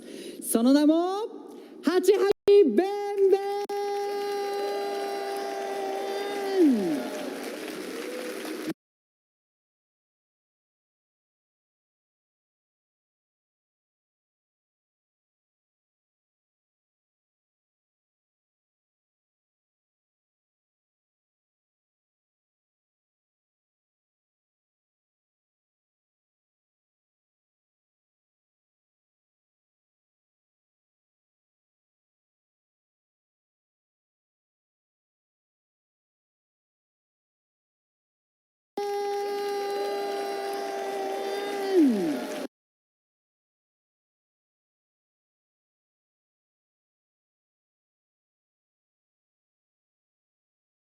Bittersweet moment to say goodbye to one of your choices to set the stage for the final two. Unfortunately, the Badlands received the least amount of votes and won't make it to round two.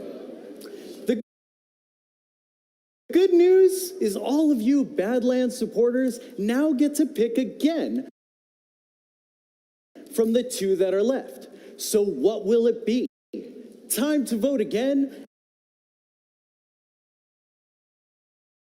And now you're voting between the mountains and the swamp.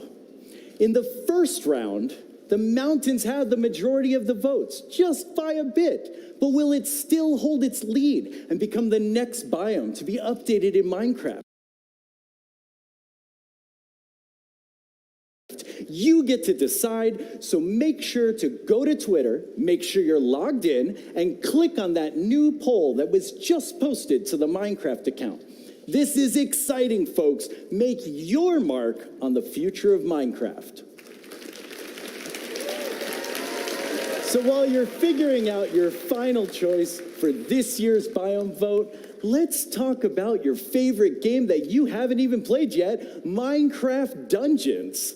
Joining me is David Niesagen, the executive producer of Minecraft Dungeons. Hi, David. Hello, Boo. Welcome to the show. Thank you very much. Why don't you tell our community all about this new game? So, I will. Minecraft Dungeons is a brand new game developed by a dedicated team of about 20 people in Mojang in Stockholm. It's a passion project. It's an action-adventure game inspired by classic dungeon crawlers. It focuses on combat and adventure.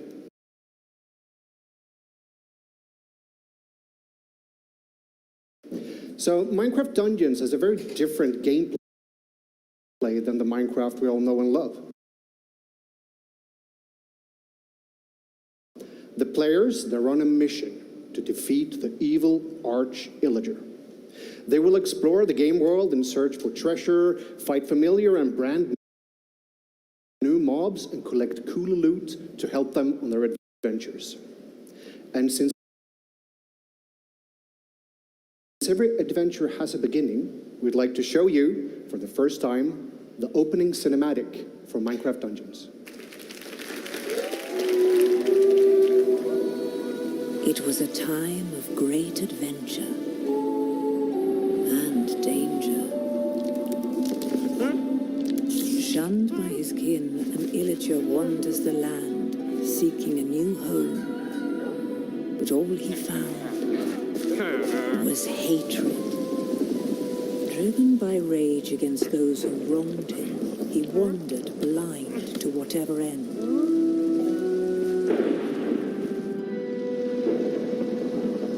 Until at long last, the illager found something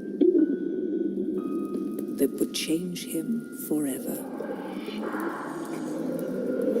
The Orb of Dominance.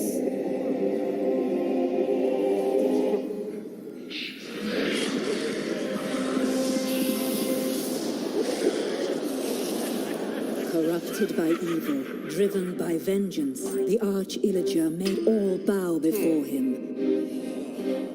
And if they did not bow, they would fall.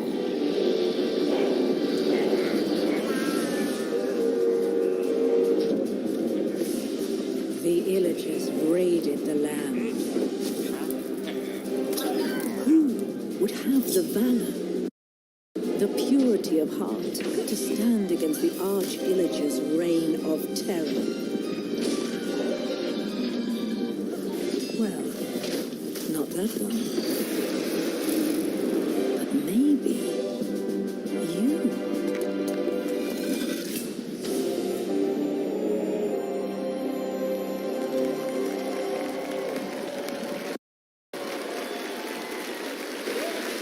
That was amazing. Yeah, it's pretty cool, right? So now we know why the players are on their adventures.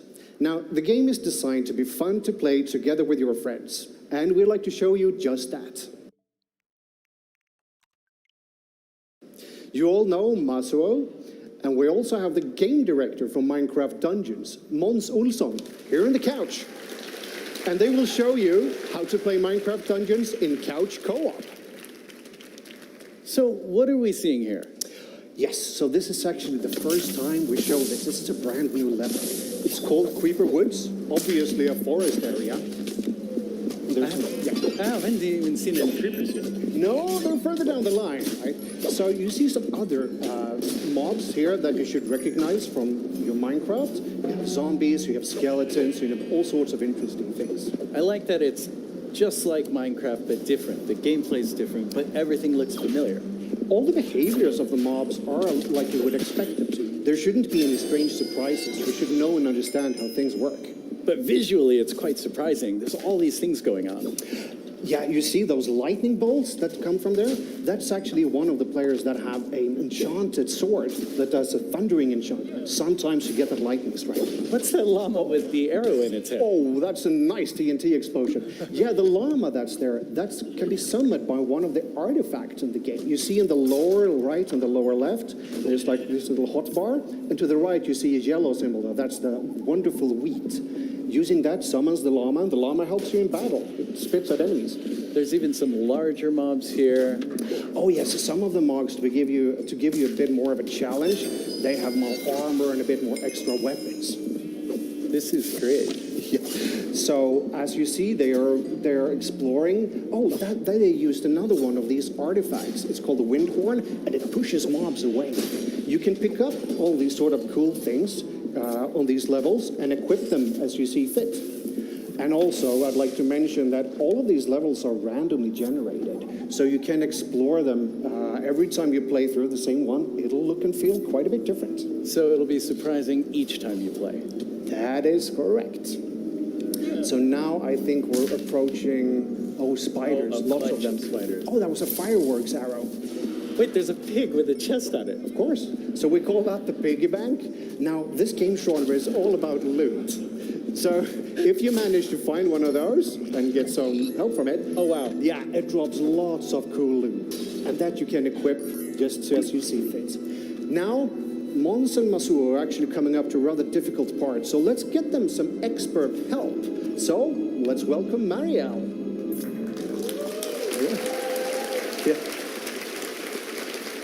So you can hot join this game at any time, and you can play up to 4 players together. The game scales its difficulty depending on how many players you have. So let's see how they do. Yeah, so when you join, immediately difficulty scales up. Yeah. What if you leave? It scales down. Okay. So if you need to go always head off to the bathroom, yeah, you can do that. So up to the upper right corner, you see the objective, what the players are supposed to do. Now they're supposed to free the villagers. They just saved 1 out of 5, and so there's 4 more to discover save. And as you see, there are more mobs now. Oh, that's going to be a tricky TNT. Oh, someone was knocked down. I love the huge effects of some of these things. Oh, What is that? Oh, that's a healing totem. Anything that's inside the rooms gets extra health. And I saw one of them just revive the other. Yep. That's also, the game is really designed to be fun to play together. So if someone is knocked down, other people can help each other out and revive them, bring them back into battle. So it really makes sense to work together and not just go for your own goals. Mm-hmm. And also, if you look closely at the characters, the player characters, there's so much stuff going on. But if you look below the player characters, you have this little square. That means that those who have that square, they have boosted extra damage. This is particularly from the guy in the wolf armor to the right. So when they're closer, they actually help each other more. Mm-hmm. And what does the wolf armor do? It actually boosts damage for everybody who's nearby, and there are many different armors that does different things. Oh, just 1 more villager to save. I wonder where They'll it is. find it. Oh. It's nice that they've cleared the mobs out of this section. Mm-hmm. Oh, there you see. You have a little guidance to tell you where it is. Oh, okay. Cool. Well done.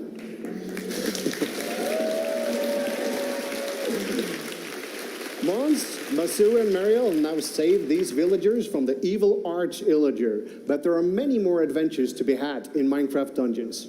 The game is coming to PC, PlayStation 4, Nintendo Switch, Xbox One, and Xbox Game Pass. And if you want to know more, remember to sign up at minecraft.net/dungeons. Well, that's all the time we have with David for now. Don't forget to go and register your biome vote on Twitter. This is your last chance to help choose what biome will be updated next in Minecraft. But let's change subjects really quickly. One of the things that makes us the most proud to work on Minecraft is how the game is inspiring and helping to build a better world. In 2012, we started a partnership with UN Habitat called Block by Block. Minecraft is challenging the status quo around the world with this incredible initiative.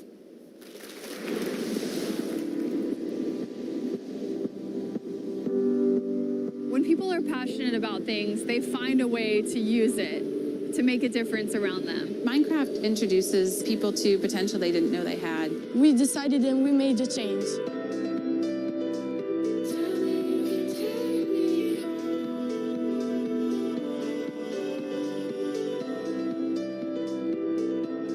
Block by Block is a joint program between Mojang and UN Habitat that uses Minecraft the video game to empower people who don't typically have a voice in the conversations about their community to help shape the city around them. In many parts of the world, youth make up a really significant part of the population. And if we're not finding ways to speak to them using a language that they can understand, their voices are completely left out of the conversation about how urban areas should be improved. Most of the youngsters here in Kenya, they don't have the place to expose what they are thinking. The people who know the best what a certain part of the city needs are the ones who actually live there. Projects can range from anything from a park that's used by all ages, day and night, to a route that school children use to walk to and from school every day. We build the physical area itself within Minecraft, and participants are able to go into the game and use the normal game controls to redesign the area one block at a time. Anyone can be urban planner and architect while working in this block-by-block workshop. It was very fun because you felt like to be able to help the city while just playing. I came up with a skate park idea and some trees surrounding the park. After the designs are completed, the participants themselves present them to all the local stakeholders in the community, and elements from each design can be chosen to complete the final model. After having worked on this project for a number of years now, I think it's amazing that a video game like Minecraft can be used not only as a game, but actually as a way to build public spaces, better cities, and more equal societies. Some girls will even talk with me that, okay, now they find out that even they can start thinking about choosing some of the future job relating to the computer, but also thinking to help them to find their own potential. After the final model is completed, it's sent to architects who draw up the final architectural plans, and then we fund the construction of the site. To me, it's so exciting that in this program, you're able to see how Minecraft can tangibly make a difference in the world, that the people in the workshops are able to give their input and literally change the neighborhoods that they live in. Something that I worked on is being made in real life. Hey friends, I made this. As I always say, change Dandora, you change Nairobi, you change Kenya, you change Africa, you change the entire world. It all starts here. With Block by Block, we're using the creative building game Minecraft to empower people to create their world around them.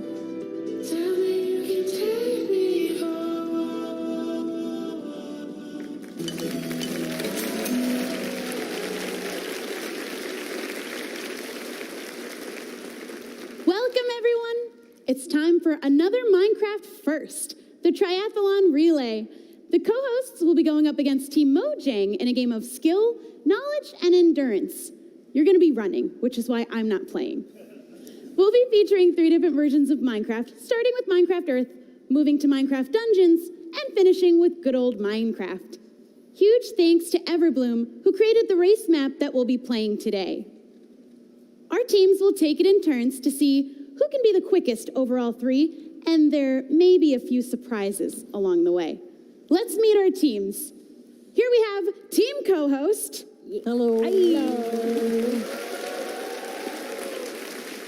And team Mojang.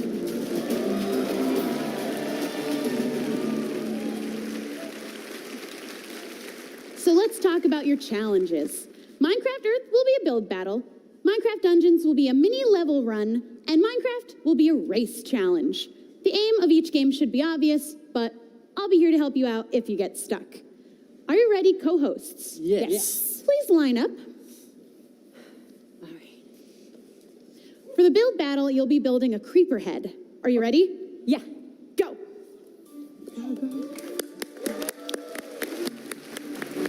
We've got the blocks for her ready in her inventory with various greens, black. I appreciate that. Oh, of course. Makes it a lot easier for me. Oh, we're not going to make it that easy. Oh, really? No, you're being timed. Oh, okay. Oh, and I think I see a few chickens flying in. Chickens here? I did not sign up for chickens. No, we didn't ask for chickens, but we've could got not them. be here, please. You're doing great. I see the creeper mouth already forming. Yeah, There's the eyes. There, that's the That looks amazing. And do you notice that I'm actually using multiple colors? You are. I see that. Varying greens, If you different want to textures. give me extra points for that, I'd love that. I don't think I'm allowed to do that. It's really just time. You got to go as fast as you can. Fine, okay, I guess I'm not using that many. Oh, that chicken's in the way. Yeah, the chicken's like not being very helpful. That's all right. Oh, you're almost Oh, done. no. Oh, no. That does not go in the eye. That's all right. That's looking good. No. Okay, I'll fix it. I can fix it. I can also fix that. We have a lot of fixes, but it looks good. Okay. We've got a creeper head. That looks great. Creeper head! You're done. Yeah, we're good. Go tag the player.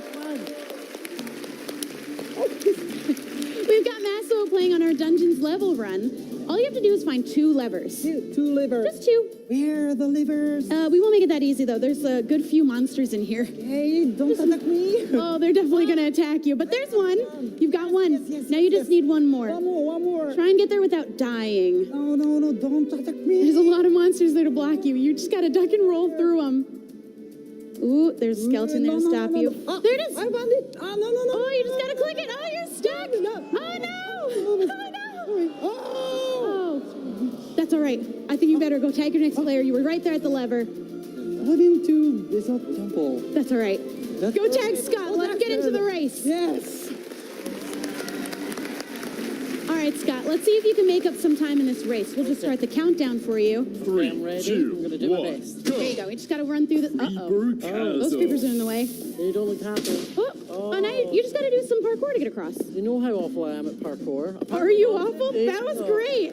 We'll have a little party really quick. That's fine. Okay. Oh, go. Sensitivity's a little high. Ravager All right. The Ravagers are a little quick, but we've got you on a pretty good horse. Yeah. Yeah. We're just going to go on a nice stroll. We didn't name him. Feel free to give him one. Gerald. Gerald. All right. He's doing a great job. Villagers are cheering you on. All right. The audience at home are. And the audience at home, I'm sure they're cheering you on. There they are. There we go. Great job. There you go. We just got to get you slipping around through the ice. But don't slip too much. All right. Okay. We're doing good. Now we've got a little game to play here. Okay. The skeletons aren't going to get in your way. Okay. All right. Here we're going to just play a quick game of Whack-A-Fox. Okay. No foxes were harmed in the making of this game. You just got to give them a pat on the head. I think you just need a couple more and we'll send you on through the next room. Oh, that Ooh, one's they're fun. quick though. There you go. We're going to go for some mining now. Normally you wouldn't dig down, but you'll be fine, I think. Okay, we're fine. We're Oh, okay. you're fine. Oh, there's the Endermen. Yeah, they're just building a quick portal for you. Okay, Let them do their jobs. You just got to go right on through. Okay. And you did it.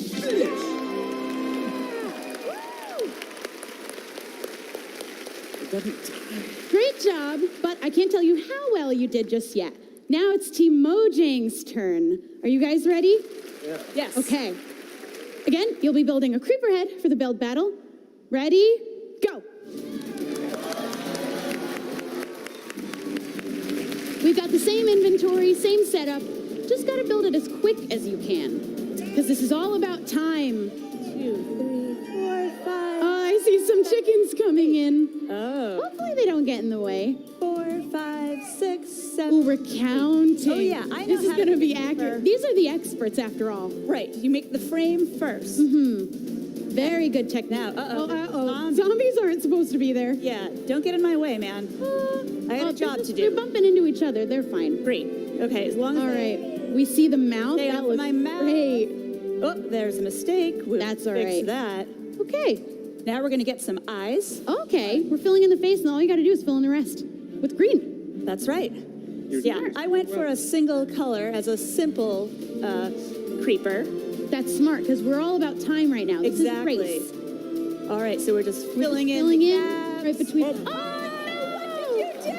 Oh, no. We weren't supposed to be real creepers in this segment. that was so mean, Torbe. All right. Let's see if we can recover a little bit. I will rebuild. We will rebuild. Thank you. It'll happen. That's fine. Well, maybe. The chickens aren't going to help it much, are they? The chickens aren't helping the creepers, zombies, but you're doing great. You are almost there. Thank you, audience. There you go. One more. You're done. All right. We've got the same level run for you. You just have to find 2 levers. Easy. And try not to die. Yeah. Preferably. Yeah, that'll be fine. It'll be fine. Yeah. Let's see how you handle all these mobs. Ooh, Oh, no. We don't like TNT here. That was great. All right, there's your first lever. Now you just got to find the last one. Yeah, should be easy. It should be easy. There's not that many monsters. Here somewhere, I'm sure. Somewhere around the corner. Ooh, these are cool powers. There it is. Come on. There it is. in. You just got to get through. Oh, you got it. Woo! Yeah. All right. Now we just have the race left. We're going to start your countdown. 3, 2, 1, go. And now you just got to beat Scott's time. Chasm. This shouldn't be too bad. We've had some bad experiences with creepers so far. Oh, great job. We just do a little party really quick and we move on. Ravager run. Now, if only we gave you a Ravager, right? Yeah, wait. But they're just a little bit too fast.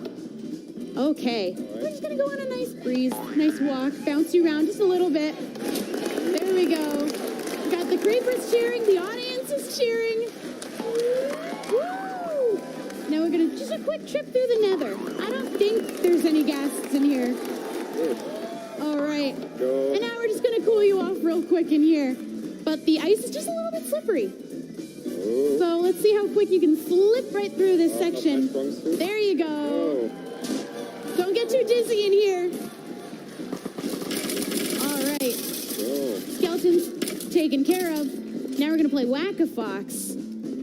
Let's see if you can get 5 foxes as quick as you can. And not the chickens. We don't want to punch the chickens. Oh, they're quick. Where are they? You got to be faster than a fox. Oh, they're popping in and out really fast. Can't find the... There's one. There you go. Another one. All right, I think just... There you go. Now we're going to go mining. It's safe enough to dig down in this. Woo! Now we're just going to have the portal built really quick. Friendly Enderman taking care of it. Now you just got to get through. You did it!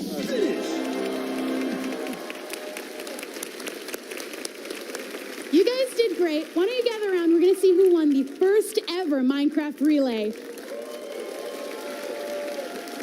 All right. You guys all did great, but our winner today is Team Co-Hosts. Thank you guys so much. Since 2011, Minecon has been the time of year that we come together to celebrate the past, present, and perhaps most excitingly, the future of Minecraft. Our event has evolved over the years to what you're experiencing right now, and next year, we're evolving it even further. Joining our live broadcast in 2020 will be an all-new, in-person event called Minecraft Festival. Minecraft Festival will take place from September 25th to September 27th in Orlando, Florida.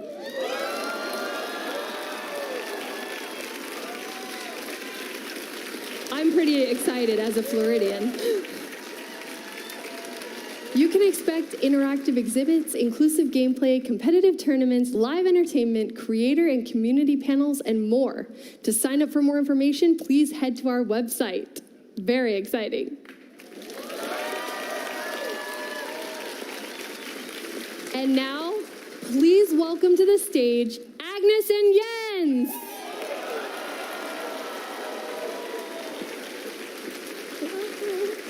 Welcome. How has the show been for the two of you? You were buzzing around. Yes, no, it's been super fun. Yeah, really amazing. Yeah, it's been fantastic. Great show. It was very cool to see the Dungeons premiere. Yeah, absolutely. It's so fun. And I love the opening cinematic. It's so cool. It's beautiful. So Jens, how does it feel when we have 2 new games coming out? Oh, it's of course great. Like we have Minecraft Dungeons and Minecraft Earth, but we actually have a third Minecraft game coming out. It's a board game called Minecraft Builders and Biomes. Builders and Biomes. Yes. What? Very exciting. Yeah, there might be a hint at Builders and Biomes somewhere for people to see. So you're going to tell us about an update, the next big update. But before that, I want to know how you got into gaming. Agnes? Oh, yeah, so I have played games and loved games as long as I can remember. And I used to draw games before I could program. I actually learned programming much later, so I just draw my own games. Yeah, and then one day I thankfully made it into gaming and work on games, and it's so fun. We have a photo of the original Tiny Agnes here. I love that you're playing on a computer. You also have a baby bottle. So those, you have really been playing since you were very small. Yes, I mean, I think I should be old enough to drink from something else there, though. But I probably was quite stubborn. Like, I want my bottle. Were you coding at this point, or was that, you said much later? Yeah, no coding yet, only playing. And Jens, how was game development? How did you get your start? Yeah, it's a very similar story. Like I loved games, and I made levels on paper and added enemies. And when a friend showed me a shoot 'em up construction kit on the C64, that's when I realized, oh, you can make games. And I've been doing that since then, more or less. And of course, we have a photo of adorable tiny Jens there on the left playing a Game & Watch. Yes. You look the same. Without the more beardy. So you're going to tell us about the next update. Yes. But first, Okay, but first, a part of the next update, we want to show you a block that is not completely related to the theme of the update, but still it's really cool. So here is the target block. target block.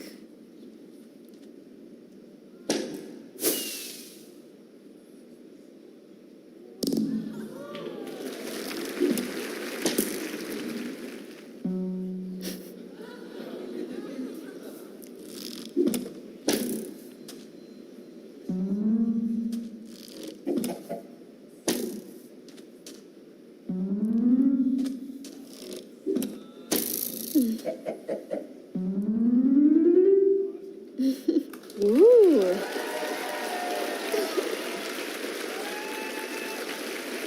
How cool is that? I also like your little chicken advisor there, hanging out during the whole process. Tell us about the target block. Yes, so you can shoot arrows at the target block, and it will emit a redstone signal. And the closer the arrow hits the bullseye, the bigger the signal will be. How do you see players using this? Well, make mini games and various contraptions, of course, and maybe also create new hidden entrances to their bases. That would be cool. Yes. That would be amazing. So you said this is part of the next update, which Yes. is... Yeah, we're super excited to finally have a Nether update. Ooh, the Nether update.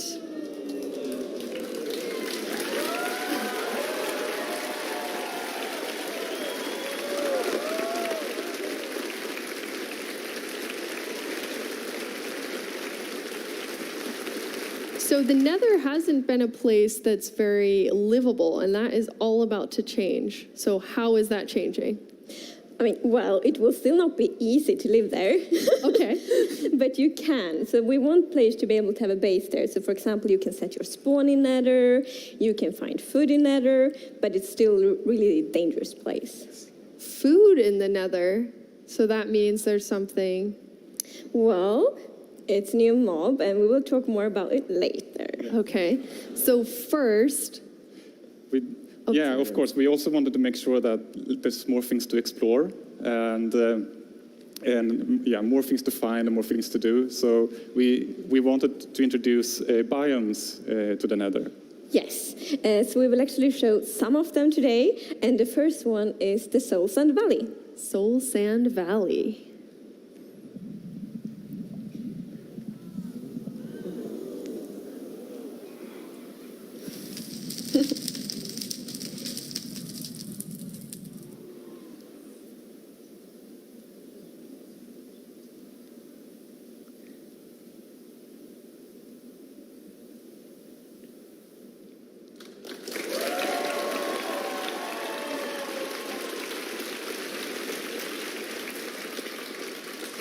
You're right, not sure I would want to live there.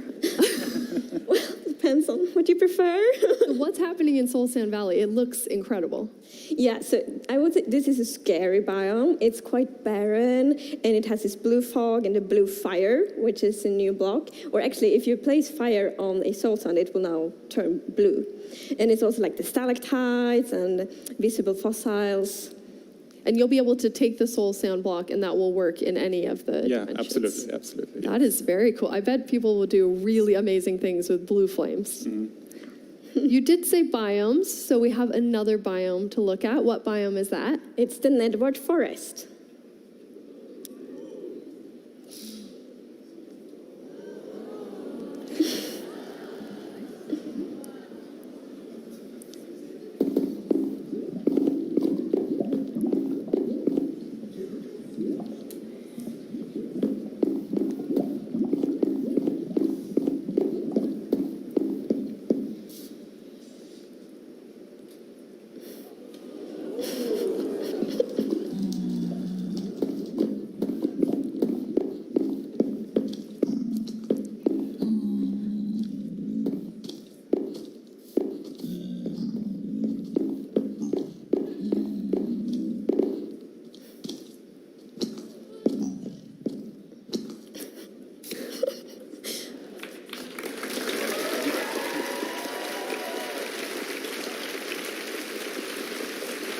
There's a lot in the nether forest, so what's happening in there?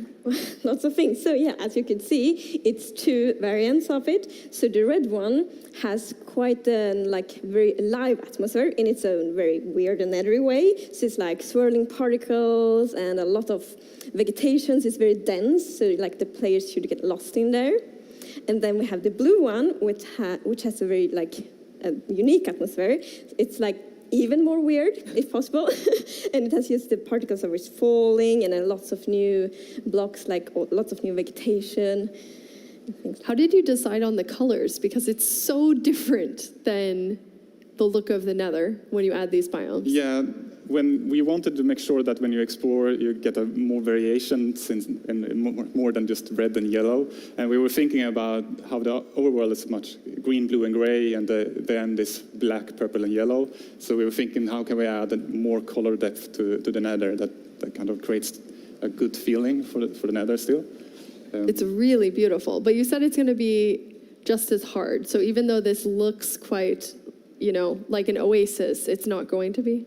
Well, we still call the netherworld forest the nether oasis, but that doesn't mean it will be easy being there.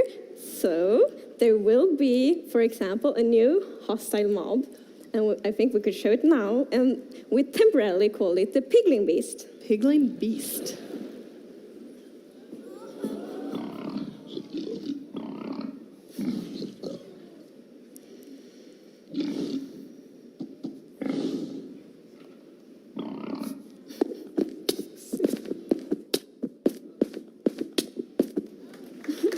Ooh.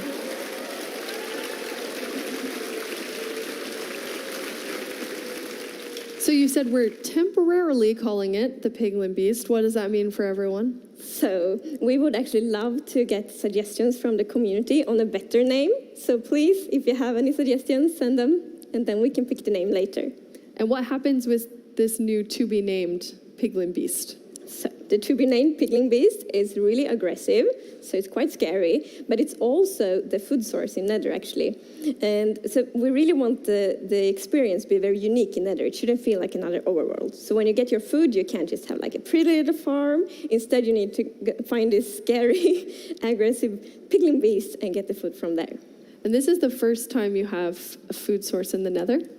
Yes. Which is really awesome. So that does make it livable-ish. Livable-ish. Scary to live in. And where does piglins come from? So piglin is actually what we call the pigmen now, and we are introducing piglin mob as well. We can take a look at the video, I believe. Let's see them. Piglin.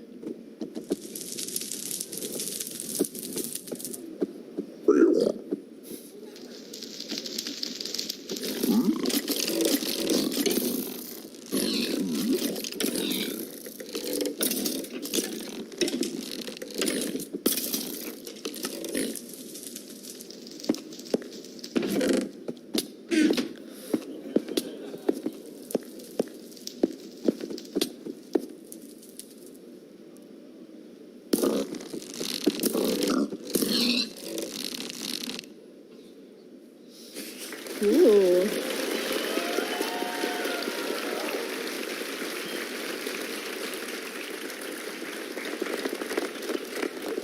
They look mean, but they also have the floppy ears. The floppy ears. They're kind of cute too.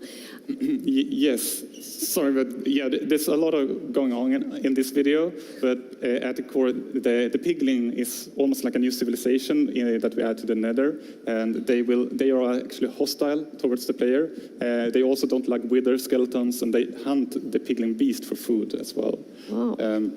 But they do collect gold, and if you, as in this picture, wear gold armor, they will kind of they will ignore you. They won't like you, but they will ignore you unless you open chests or start poking in their stuff. Yes, I really like this mechanic actually. So if you open a chest close to a piglin and they see you, they will get really upset. Yes.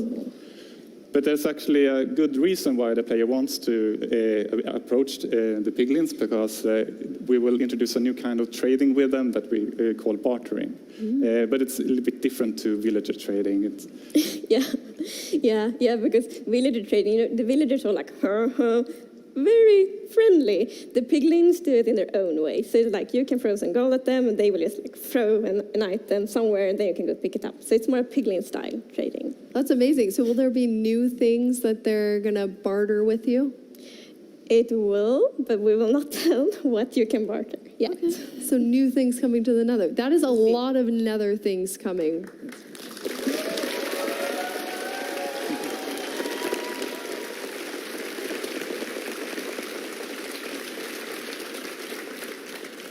Any particular favorites in this update for either of you? Or you love them all too much? Yes, but for me it is the piglins, because we have so many ideas. Ooh, yes. So many ideas for them. Yeah. Agnes? I think for me it's the biomes, because, well, it will be so interesting to explore, but of course biomes also add so many new resources and so many new atmospheres. So yeah, I'm very excited for the biomes. Amazing. Speaking of biomes, we have a vote going on that we now have a winner for. Prediction. That's exciting. Predictions on the winner. It's either swamp or mountains. Which do you think will take it? Well, I will guess swamp. Okay. Yeah. Jens? Well, snow is snowier. So you're guessing mountains? Mountains, yeah. Maybe we should find out. Is our correspondent somewhere close? Yeah, okay, there you are. Hello.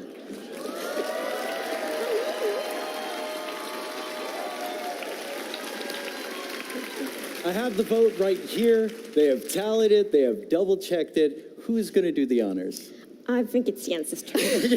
You were quick to... Wow. Okay. All right. Let's hear it. Let's hear it. And the winner is mountains. Mountains.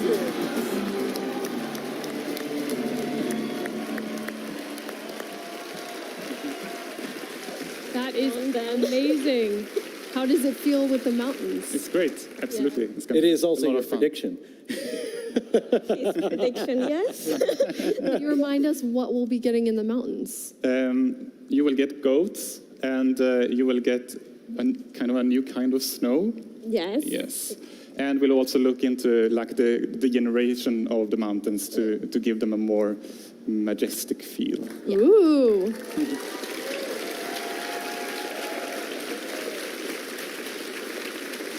Jens and Agnes, you have given us a ton to look forward to. Thank you so much. Thank you.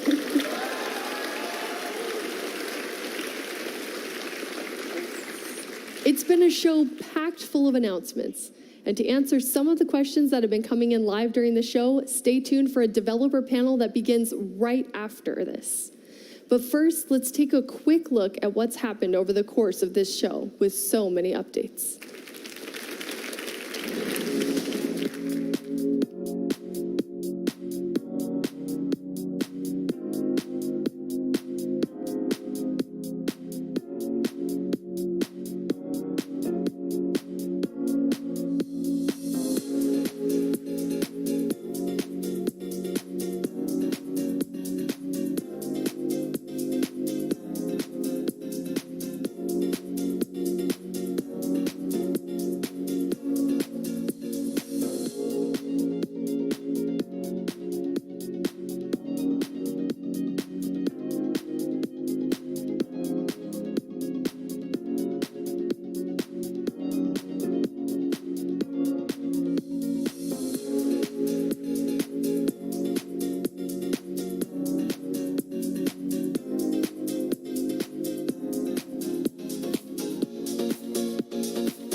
Minecraft wouldn't be what it is today without all of you. On behalf of our entire team, thank you so much.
Wow, what an excellent show! We got them hot off the stage. Welcome back and settle in because we've got plenty more to talk about. Let's kick off our post-show wrap-up with our developers panel. Thank you, everybody, for joining me here backstage. Excellent job on the show. Thank you. Yeah. As also joining us in a little bit, you know her as one of the hosts of the show and Mojang's Chief Brand Officer, Lydia Winters. But let's jump into the panel first. So, Corey, you work on the vanilla gameplay team. What are your plans for the Illusioner mob? Oh, the Illusioner. All right. So the Illusioner has been in the game for quite a while, but it hasn't actually, at least in Java Edition, but it hasn't actually been part of the core game. It's just been there kind of hiding. So I really want to add the Illusioner to the game. We've been wanting to add it for a while, but we didn't have the technical capabilities originally. So we've been working on building up those capabilities so that we can add it in. And I really, really want to see them enter raids. I think they would be perfect for raids. I think they would be a great addition to those, and planning that soon, hopefully. Awesome. All right, so next up is Jason. Jason, you're on the platform team for Bedrock. When will complete parity happen? So for every update, we want to actually have each update come out at the same time for both versions, for all the updates moving forward. There's obviously a back catalog of parity differences. We are working through those as quick as possible. But realistically, we'll probably never have full parity because there are different technical, there's just a different technical platform that each one is on, and there's different design considerations as well. So like on Bedrock, we have to make sure that touch and controller work really well. And sometimes we have to tweak gameplay as a result of that to get everything to feel as good as it possibly can. But we want to make sure at least spiritually the games both platforms feel like the same game. And when, if ever, will we be seeing penguins? Because I saw that was super cute. Hopefully soon, but we have to convince some people. All right, well, if you need any help, I don't know, maybe I can blow up Twitter or something. We did get the brown mushroom in last year. Yes, we did. All right, well, our next question is about the character creator, and we have Sarah here. Sarah, will there be additional free options in character creator in the future besides what's in the beta right now? Yeah, absolutely. So kind of as what Jared had spoken to earlier, there's stuff you can get through achievements, but then in additional to that, there's going to be more free stuff that people will be able to get over time. Nice. All right. So now let's go to a question about Minecraft Earth, and we have the game director, Torfi, here to answer. Torfi, is there a limit to the number of people who can participate in an adventure? Yeah, there's a limit. It's kind of like the limit with elevators. It's like how many people you can physically squeeze together, because you actually have to be there in the same place. Yeah. You can't play an adventure together from different houses or different cities. You have to actually be in that park at that time. The cap actually is 40. It's just a number we typed in. We were testing it, and it could go higher and higher and higher. We were just afraid what would happen if more than 40 people would pile up on each other on like a 3 meter by 3 meter square. So 40 was the safe spot? I mean, 40 is still a lot of people. Yeah, that's kind of a luxury problem to have. Yeah, totally. You usually don't hear about it working out that way. No. How does the game determine who's playing with you? Well, that's actually quite simple. The game determines who is in the adventure simply by who's there.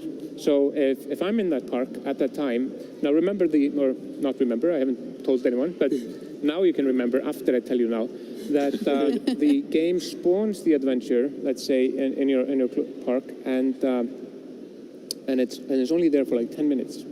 So you get in, and it lives there for 10 minutes, and you play the adventure, but then by virtue of some sort of magic, it starts unspawning. So the people who are there, even if they don't know each other, if it's just the same people, they're part of the same adventure and they share the same prizes. But when it collapses in like these spawns, they're out. So got it. Yeah.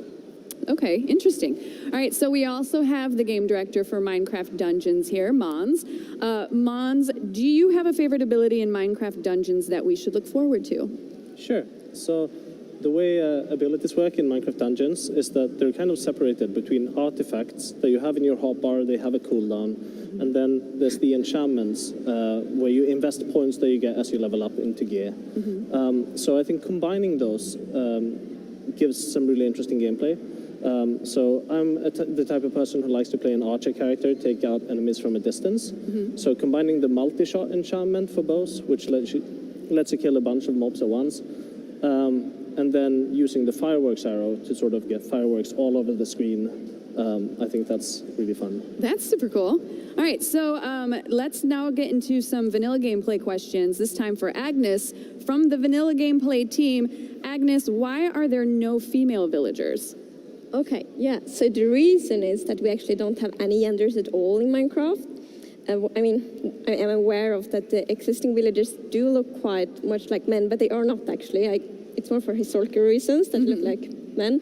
And we also, when we made all the new villager skins for the Village and Pillage update, we really thought a lot about making sure they were neutral to show that we don't have any genders. Very nice. All right, so we have a question for Frederick from the Realms team. Frederick, will we be able to use the content that we get from Realms Plus in places other than our realm?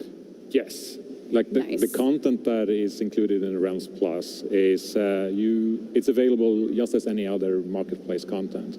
If there's a skin, you can equip it and you can play on it on a realm, but you can also play it on locally or with your friends if you have a server. And if you have content already on your realm and you want to try out some other piece of content that's included, you can just download it and play it locally and offline. That's great. Yeah. So once you've got it, you can utilize it pretty much wherever. All the 50 pieces of content that is included, you can use it wherever you want. Awesome. All right, so some general questions. So whoever wants to dive into these, that's totally fine. First up is, which feature was the most fun for you to add into Minecraft? You. I would say, I mean, there are so many features that I worked on in Village and Pillage. A lot of them were really fun, but I think the overall most fun was the simplest one, which was brown mushrooms. Because at the last Minecon developer panel, somebody asked why we didn't have brown mushrooms, and I just kind of went out and said I would add them. So now you were forced to. Yeah, I mean, I didn't really talk to the team about it, I just kind of went ahead and said that, and then it was okay. We ended up adding it, so I'm going to go ahead and say that the Illusioner will be this year's brown mushroom. Very cool. Oh, very cool. Sorry, guys. Okay. Anybody else has a particular favorite that they want to talk about? I loved working on the entire Update Aquatic, but especially on Update Aquatic, the tropical fish. It was kind of funny, because initially we were like, we're just going to put a clownfish in there, and we're working on the coral, and I'm like, corals have way more color variations than this and stuff like that. And I was like, hey, what if we made like 16 colors of fish? And then I'm like, well, what if we had like 2 shapes? What if we had 16 colors of stripes? What if we had this? And then we had like 3,500 different patterns of fish or something. So it kind of grew up, but it was so much fun to do that. And I love seeing that, like how it turned out in the reefs as a result.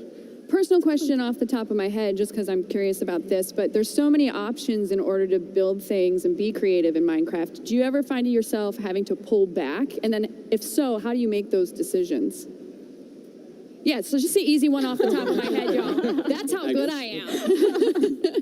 Anybody want to go for that, or did I scare you all? I mean, when you're working on, I work on vanilla Minecraft. So when you're thinking of features for vanilla Minecraft, you could go as you kind of think big and then you shrink it down to what will actually fit in vanilla, because you could go super crazy and think about the craziest, funnest thing possible. Yeah. But that might not fit in the game. It might not work for all player types, and you kind of have to shrink it down. That happens for almost every feature, actually. Really? Okay. Yeah. All right, so it's always a bit of a give and take. Definitely. Got The key thing is making sure we get all the features that do make it in to be as polished as possible. Like, we could put twice as many things in there, but they're not going to have the polish that we'd have otherwise. Yeah. So by keeping the updates tight, we can make everything be amazing.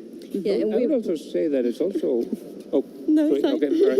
important that that whatever you put in there doesn't have just like one function. Like you generally, if you add a block or you add a mob, they should have like multiple functions and be connected to multiple systems. Like we have this new chicken in Minecraft world called the clockshroom, and the clockshroom actually loves to hide in the darkness and lays mushrooms. And it was actually a problem when we were testing it. I don't blame it. I put a bunch of them on a build plate, and I was like turned back, and I looked back, and they were all gone. We thought it was a bug, and we started debugging it. But we realized later they had found a small crack in the ground, like a little tunnel into the ground. And I started digging, and they were all hiding like in a little hole.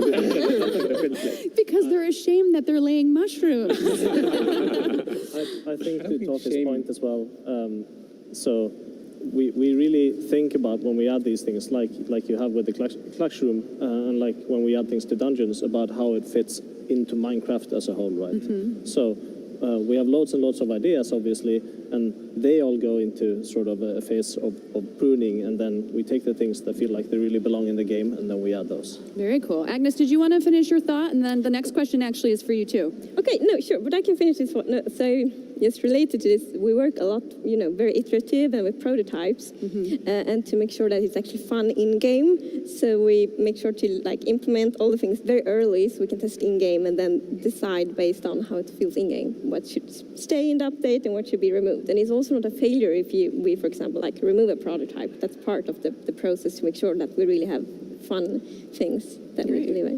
All right, well, so the next question for you actually is a Twitter question, and it is, will you update all 3 biomes eventually, but first the one that got voted, or only the one that got voted? We will update all of them eventually. So, yeah, but mountains will be first. Very cool. Good, because that's the one I voted for. Totally did. I was back here while you guys were on stage. I'm like, I'm going to go. I voted for swamps. But I really you lost. I did, but I like mountains.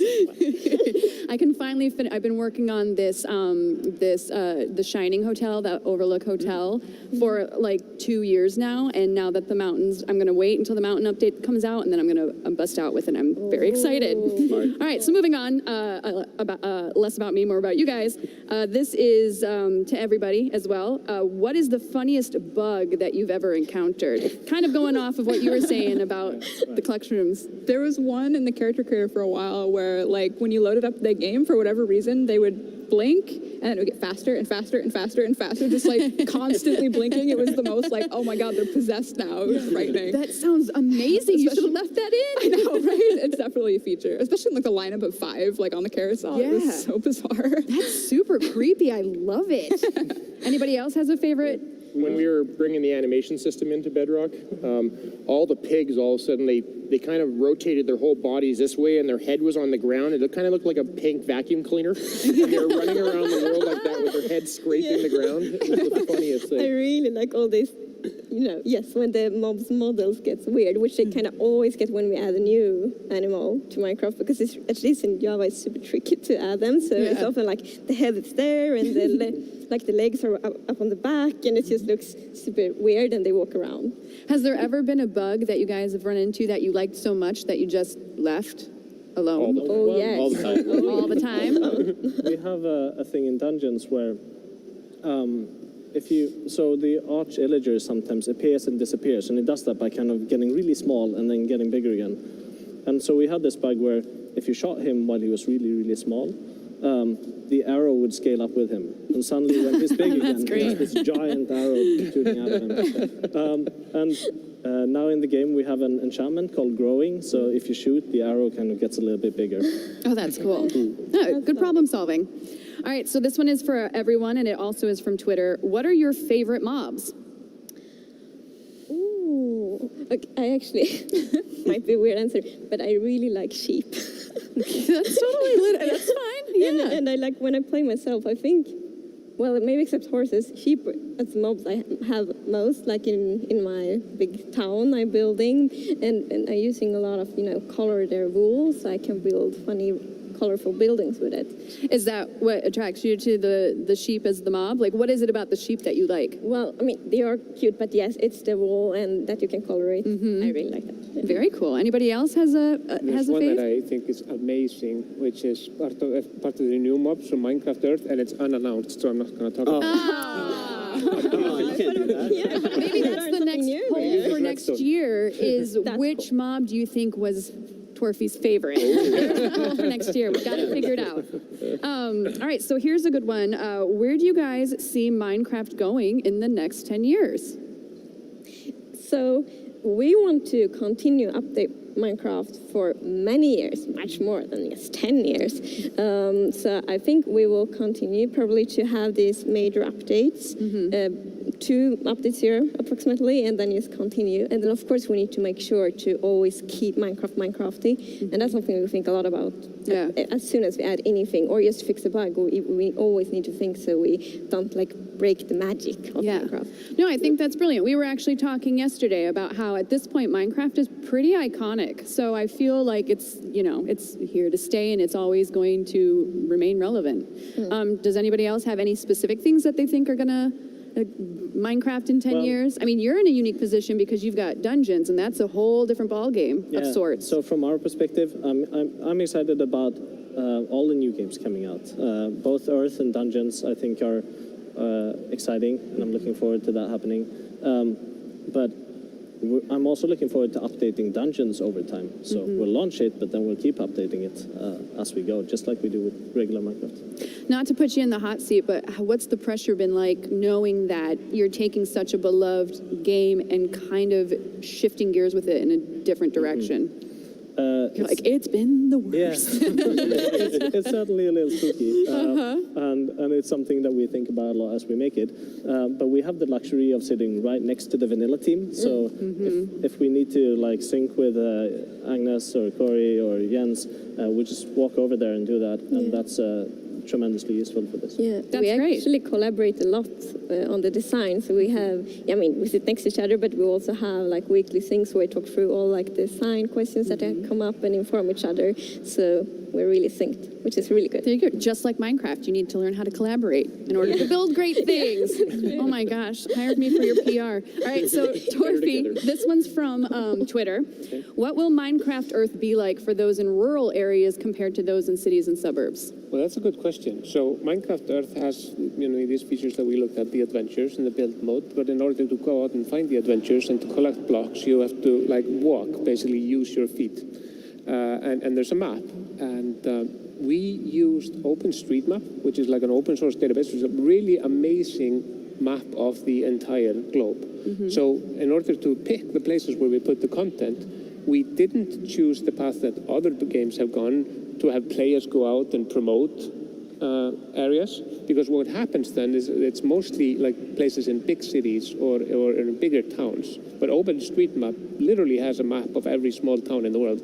So we had a bit of a problem. I probably shouldn't talk about it right now, but I will. I mean, feel free. That some people, people are playing Minecraft Earth right now in 5 cities, but some people found out a way how to play them somewhere else. And when that happened, I woke up and I opened the map and I can see a heat map of the world where people are playing, and it was literally everywhere. It was small towns in Russia, somewhere in Siberia, somewhere in South America, in Africa, and in Asia. It was literally like a virus infection of the entire world, which is cool, but shouldn't have happened. The point I'm saying is it should be everywhere where people live. So not in some random hill in the middle of the Sahara, maybe not, but where people live and where's the map, there should be Minecraft Earth. Very cool. Totally random, and maybe you did or didn't do this and I wouldn't know because I haven't played the beta yet, but are there any Easter eggs at all? Yeah, tons? Yeah. Great. Well, I will be outside a lot. All right. So again, this one's to everyone. This one's from Twitter. actually, you know what? I'm taking that back. I want to move on to a different one. Corey, what things are important to consider when brainstorming ideas to suggest to developers or make into a vanilla-style mod? That's a big question. I know. That's why I switched it up, because the other one I think is going to be more fun. Yeah, so when you're kind of thinking of ideas, when we think of ideas, we try to think first of, would this fit in with the original game? Does it add something to it? And then we think, does it work with other features that are already in the game? We really try to add things that will interact with the game loop and try to bring everything together. So when you're thinking of features to suggest, try to think about how does this interact with features that are already in the game? How would this enhance them, for instance? Like penguins would really enhance Minecraft. You make them chase fish. It'd be perfect, but that's what you got to think through, is what you're saying. Yeah. They would interact with fish, you know, there's glaciers that were added and They updated drop water. feathers, they'd be on glaciers. I like the pitch that I've started. I don't think I'm allowed to go 2 mobs in 1 developer panel, so I'm going to hold off there. No worries, no worries. All right, so this is the other question that I was holding off on. This is for everybody. What are your favorite pizza toppings? You want to just start and go around? Oh, yeah. I love pepperoni. Nice, Classic. solid choice. I like the classics. It's like a tomato and cheese pizza. Nothing fancy. That's fine. It's totally fine. I think bell pepper. Actually. Bell pepper. Yeah. Okay. Nah. This is a tricky question. Or a trick question. Well, to be fair, like if there's a really good cheese on it, I probably think mozzarella, which is quite basic as well. But yes, I would say so. You thought that was tricky? I thought that was a perfectly fine answer. I had to thought for a long time. I had to think for a long time. That's true. You guys have actually been on stage for like a good solid 2 hours. I'm sure you're starving. Torfi, what about you? What's your favorite pizza I once topping? had a pizza in a restaurant in Eastern Iceland, which was called Rudolf, and it had like reindeer meat and red berries. It's very sad. Oh. Yeah. Whoa. But Was it- generally, there's pepperoni and pineapple. I mean, emotionally sad, yes, but was it tasty? Sadly, yes. Sadly, yes. What about you guys? Ham, pineapple, and bacon. Ooh, mixing it up. I'm with Agnes here, like a really good mozzarella cheese. There's a one called Scamorza, which is like a smoky... yeah, Ooh, it's so good. I need to try that. Okay, I'm really hungry now. Great. I know, me too. I'm like, got the shakes. I'm like, oh, let's get some food. All right, so last question. I know we briefly touched upon it before about the biome, but let's talk about the result of the biome vote. How do you guys feel about mountains being in this year's winning biome? I mean, we know you wanted swamp. Yeah, but I'm super happy about mountains as well. I mean, we like all of them. Otherwise, I guess we wouldn't have them in the vote. So no, it will be great, and I'm excited to start prototype on it and see what will happen with them, with like the cooler mountain generation and things like that. Yeah, fantastic. Everybody else? I've been campaigning internally for goats for about a year now. I'm ecstatic that mountains won.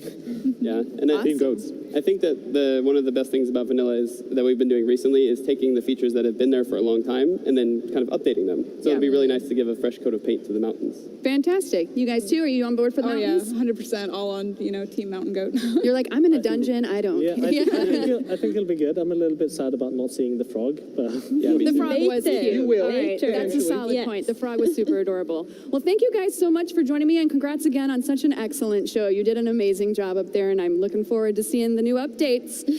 Before Lydia Winters joins me backstage, let's take a quick look at some of the highlights from Minecon 2019.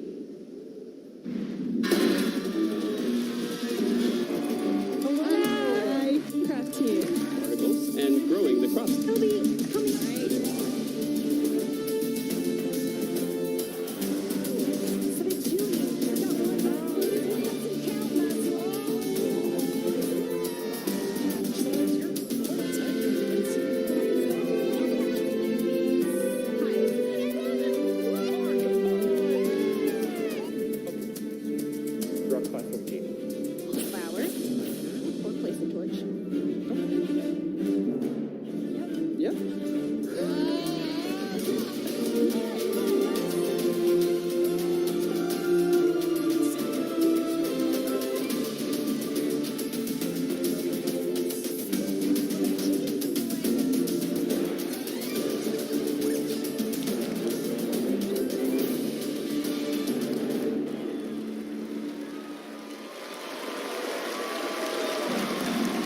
Welcome back, everybody, and welcome, Lydia, and congrats on an excellent show. How are you feeling now that everything is wrapping up? It feels amazing and surreal, and it's like, it's hard to describe. It's something you've been working on for so long, and then the show happens so quickly, you're like, oh, I need to watch it back so I can actually live it. Yeah, it's like, it's kind of like a wedding. You do all this planning and then it happens. You're like, did that just happen? But you loaded us down with amazing content. I was enjoying myself the entire time. What was your favorite moment of the show? I know it's a hard one choice. because it's like all, you know. Do you want to split them up in two? What was your favorite, game-related announcement? I can't. This is like choosing kids, I would imagine, if you have them. Like, how do I pick? I think the main thing for me was this year. The thing I loved is that we got to show so much of our, like, what's happening in the studio. So, like, last year we got to we announced Dungeons, but we said very little about it, you know, and this year to get to show gameplay of Dungeons and Earth, it just felt like, how huge is it? This was the first show where we felt like we have to cut content. It's too much stuff, which is like the most luxury problem to have. Like there's too many cool things to tell everyone. Yeah, I actually really enjoyed the Dungeons trailer as well. I thought that was super cute. It was amazing. So that's gonna actually start the game. So that is the intro sequence, and it will put you, you know, in the mindset of what's happening in the game so that you can go off and like start playing, which feels like that was so exciting to premiere here. I also like the physical mini games that you guys had on stage. That was maybe I was sitting here and I'm like, oh man, I wish I could play that right now. They were amazing. So good. And especially because they've been practicing, but with nothing like actually sticky or gross in the... Oh, so they didn't know what they were touching. No, so they you know, we practiced with things like cups and just normal stuff. So you kind of dig around, and their responses couldn't have been better. And like, just seeing the scene where Scott was digging and like Maso was like, I just loved it. His face was my new favorite. He should host so much stuff. Like he's my new favorite of all time. I was just like, oh my gosh, that guy's adorable. How excited are you for the year ahead? I mean, you guys have come a long way and you've got a ton of stuff. It's really amazing. I mean, when I started at the company, someone told me like every year it gets crazier and crazier with Minecraft. And now I'm into like past my 8th year working on it. And honestly, every year gets crazier and crazier.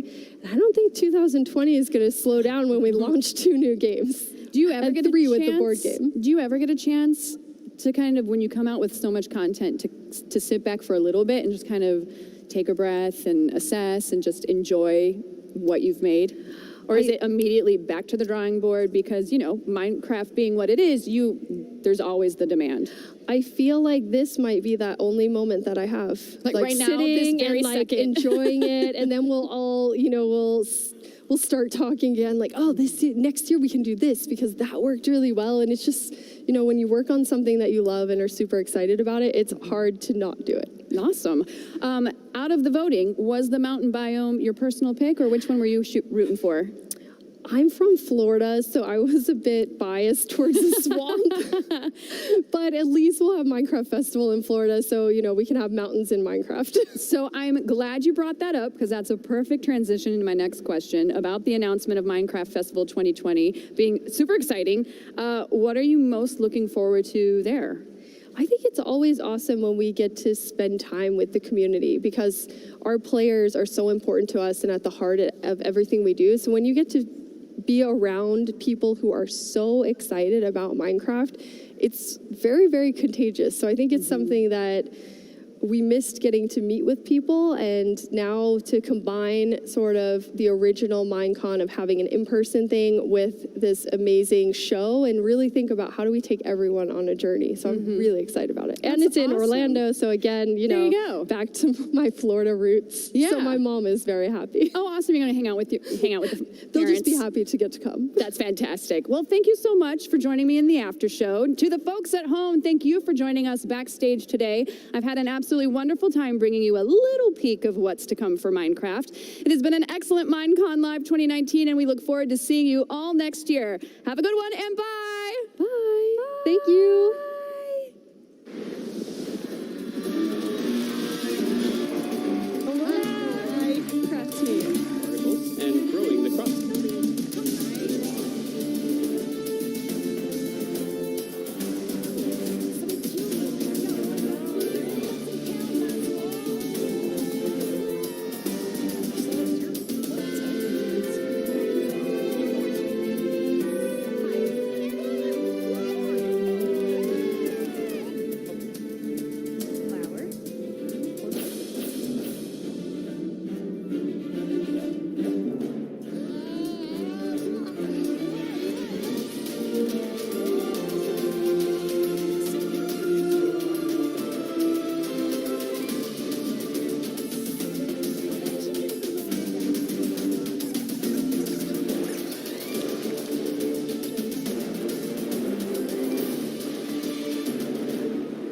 So today, guys, I was reading my comments and I found a comment that said I should do an X-ray versus auto miner and see which one actually gets diamonds the fastest. So I decided to hit up my awesome buddy Michael, aka my roommate, and I was like, yo, we gotta do this idea. Let's go ahead and see which one actually gets the most diamonds in a 15-minute period. So that's exactly what you're gonna see right now. But like the video, otherwise this tree right next to me, it's gonna spawn itself in your house. Yeah, you don't want that, don't you? Alrighty guys, so if you have not seen my auto mine videos before, I basically have this auto miner where if I do hashtag, oh not $sign, oh no, I'm not trying to get rich on the server here. If I do hashtag tunnel, just watch what happens. It just auto mines for my tunnel now. Keep in mind, I'm ruining my world right now, so let me do hashtag cancel, and hashtag cancel basically cancels it, but it does a tunnel. Obviously it'll go do a tunnel actually underground, but for right now, obviously I was on that block, so I needed to be somewhere underground. It'll go straight wherever you are pretty much, but there's also another feature where if I do hashtag, oh not $sign again, hashtag mine space diamond, oh whoops, gotta love spelling diamond wrong, diamond underscore or, it literally goes and finds the diamonds for you, and as you can see, it is literally searching, what is going, it's actually not even, oh there we go, I was about to say it broke, I don't know, I don't want to break it, but see all those green blocks down there, those are literally diamonds. So what we're gonna see today, hold on, I gotta cancel this before I mine myself all the way down to bedrock, but what we're gonna see today is if auto mine is faster at getting diamonds than somebody using X-ray. So Michael is actually gonna be using X-ray, so I'm gonna hop in a call with him right now, and then we're gonna go ahead and see which one actually is faster. Now, honestly, I don't know which one's gonna be faster, so comment down below which one, before you watch the video, which one you think is gonna be faster, whether it's Michael getting diamonds with X-ray or me with auto mine that does everything for me. So, I mean, theoretically, we're technically going the same speed. It all just depends on how many diamonds he finds and I guess what kind of area he's in. So, I don't know, this could kind of be an interesting one, so I figured this video is gonna be really fun to make. Now, watch all the way to the end because there's gonna be a little surprise in the video, so make sure you go ahead and stick around. And of course, it's raining.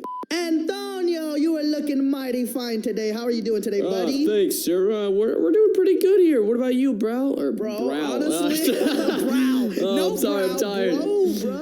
Brow, smash balls, brow. We got something pretty exciting planned for today. We already talked about it right before we filmed, but talk to the audience and tell them what we are doing. Dude, I mean, I have already told them on my video, but for your video, just in case, but we're basically doing auto mine versus X-ray. You're gonna be X-raying, I'm gonna be auto mining. Now, here's the thing, bro. Okay, so what's good, bro? I was talking to my viewers, and I was like, all right, so I really don't know who's gonna win this. Like, theoretically, if you think about it, auto mine already knows where the diamonds are, but you do too, but mine just does it automatically. So, like, yeah, you literally can, like, run over to my room while you're auto mining.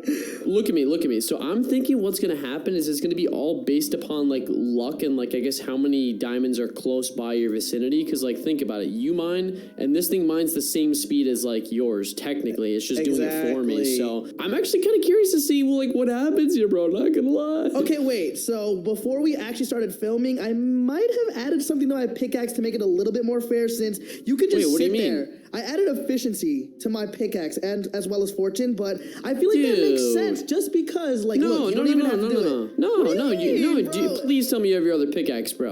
Please I do have another pickaxe. Dude, that's don't use the efficiency pickaxe. We need to see who gets it naturally. You're giving yourself an advantage. Bro, auto mine's not that big of an advantage. I just explained to you, bro. Okay, fine. All right, I'll use my normal pickaxe, and then we're doing diamonds, right? Whoever gets more diamonds. Yeah. So we're going for diamonds. So obviously, do you have your X-ray pack on right now? I haven't turned it on just yet because I don't want a headache. But wait, are we going to be using fortune as well on these pickaxes? Yeah, mine is fortune 3 on breaking 3. Do you have that same pick that I gave you that one time? I do have it, but I don't think we should use fortune because you don't always get multiple diamonds. We should just use a default pickaxe that has unbreaking and efficiency. What do you think? That's actually true. Let's actually no.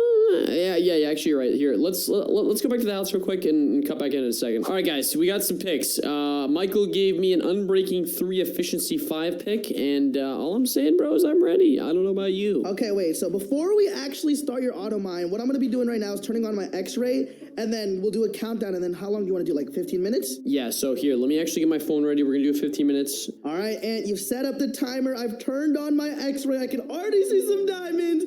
Dude, are you ready, sir? Don't cheat. Hold on. I gotta type in my command. Mine underscore Wait, diamond don't type it in just or. yet. I'm not typing it just yet. I'll do it the second I start the timer. Same time. Dude, I can hey, listen. Listen, you ready? Go farther away from me. Go way farther away. good. We don't want to meet up. I mean, it's not a big deal if we meet up, but like, I don't know. You just want your own diamonds. All right, you ready? Yeah, exactly. Okay. All right, starting the 15-minute timer in 3, 2, 1, go. All right, here we go, buddy. Oh, Automine's going at it. It's going at What's it. so lame though is you can literally like sit back. I Relax. can, bro. That's what I'm doing right now.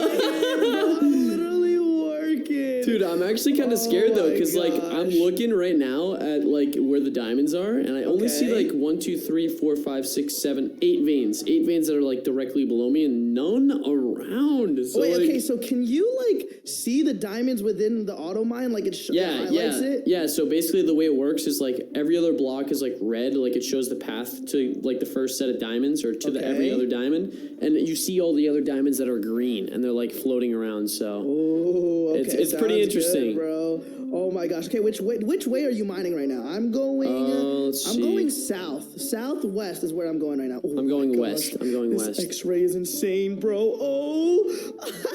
Dude, we should do some sort of diamond counter or something like that. Or actually, no. What? How many diamonds you got right now? Do you have any diamonds? Let's make it a surprise, bro. We gotta make it like this is some sort of a competition. You know what I mean? But at the end of the day, the viewers will be able to see it regardless. Like that's the thing. We just won't know. No. We just won't know. Like the viewers can know, but we just won't know. Perfect. Okay, so honestly, bro, I'm doing pretty good. This biome is actually have a ton of diamonds, bro. Dude, I do have to say though, like the auto mine, one thing I noticed about last video is like sometimes it leaves diamonds. Like if they're too close to lava. Yeah, no, it's weird. Like I don't know. Like sometimes it'll do it, sometimes it won't. But wait, what the heck? Wait, did it turn off? My auto mine broke. I'm gonna win. Wait, no, it literally stopped. That was so weird. I've never seen that happen before. Bro? Wait, it's broken again. You're just gonna have to keep on retyping it, Okay, bro. No, it's good. It's good now. It's good now. Okay. It froze. I don't know what happened. I was kind of scared. I was like, wait, why is this not working? Bro, it's so weird. I'm literally not doing a single thing. You could literally, if you wanted, bro, run into my room and see all these X-ray diamonds. Dude, honestly, I kind of want to real quick. Dude, Hold on, I'm gonna come inside really quickly, bro. Look This at how is many. too funny. Okay, I'm hiding my inventory. And hurry up, buddy. Hurry up. Oh my gosh. Okay, well, honestly, dude, how are you doing, boss? I'm doing pretty good. There's a ton of diamonds, bro. Right now, bro. Yeah, you could literally like AFK if you really wanted to. You're doing it right now. If I really wanted to, I could sit here in your room. Yeah, no, go back, bro. You can't show me. I can't show you how many diamonds I'm getting. Don't show me how many diamonds you have. You got a lot of diamonds around you. Yeah, so I can honestly see everything. Alright, so here's one thing I do want to mention. What? The fact is, mine automatically has the quickest path to get to those set of diamonds. Yeah. I'm pretty sure. So I think that's kind of something you might have to work on, buddy. Oh my gosh, dude. I also have to worry about lava.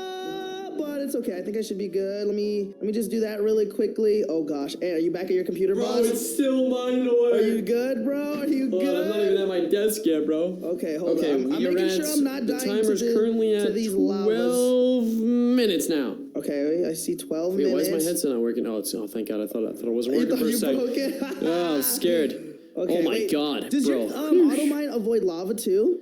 It doesn't avoid lava, but it'll build over lava for me. So like it doesn't like stop or anything. No, it just builds. It builds for it. Okay, makes sense. But dude, oh my gosh. Honestly, do you think you're winning right now? Like, what are the odds you're winning? I mean, I'm looking pretty good right now. I do have to say, there's a lot of diamonds around, but like yet again, it could go either way. That's the thing, bro. I feel you. That's Honestly, the thing. no hate. Dude, actually, no, for real, bro. I think. I lost my water. Dude, you don't need water to do things, bro. I do though. I need to block off this lava. Okay, I have an idea. So I don't think, since the viewers can see how much diamonds we both have, I think we should tell each other. That way we can, like, because think about it like this. It's kind of like a race. So like you want to know how far ahead your opponent is. Like how fast are I much? Okay, Yeah, so honestly, bro, I have 34. I'll tell you right now. We're actually really close. I'm at 47. Okay, what? Yeah. Did you? What do you mean, cheater? Dude, I'm getting attacked by mobs too. Oh my God, where's this thing bringing me? Oh my God, it's exploding creepers. Oh my God, dude. Wait, what happened with your auto mine if you get like mobs? It doesn't really care. Like it just kind of keeps going, bro. I just get followed by mobs. That's the thing. Okay, honestly, I think you might have a slight advantage since it knows where everything is and it's literally looking you for the do entity too. block. But no, like there's a human error in it. You know what I mean? Like I can go the wrong way. That is true. I can be slow with lava, but here's the thing that I think you might have the advantage over is the fact that like your diamonds might be close together. Oh my God, my thing almost just went straight into the lava, bro. Oh my gosh, chill, bro. But your diamonds could almost be like really close together. That's what I'm saying. Like I can see like all the veins around me. Yeah, like so can your auto mine, no, that, you're not getting what I'm saying. I'm saying is like you might have more diamonds closer to you than I have more diamonds closer to me. Does that make sense? That's true. It's all luck, to be honest. There's What like are you at right now? I'm at 54. Oof, I'm at 64 plus 11. Oh my gosh, you're already at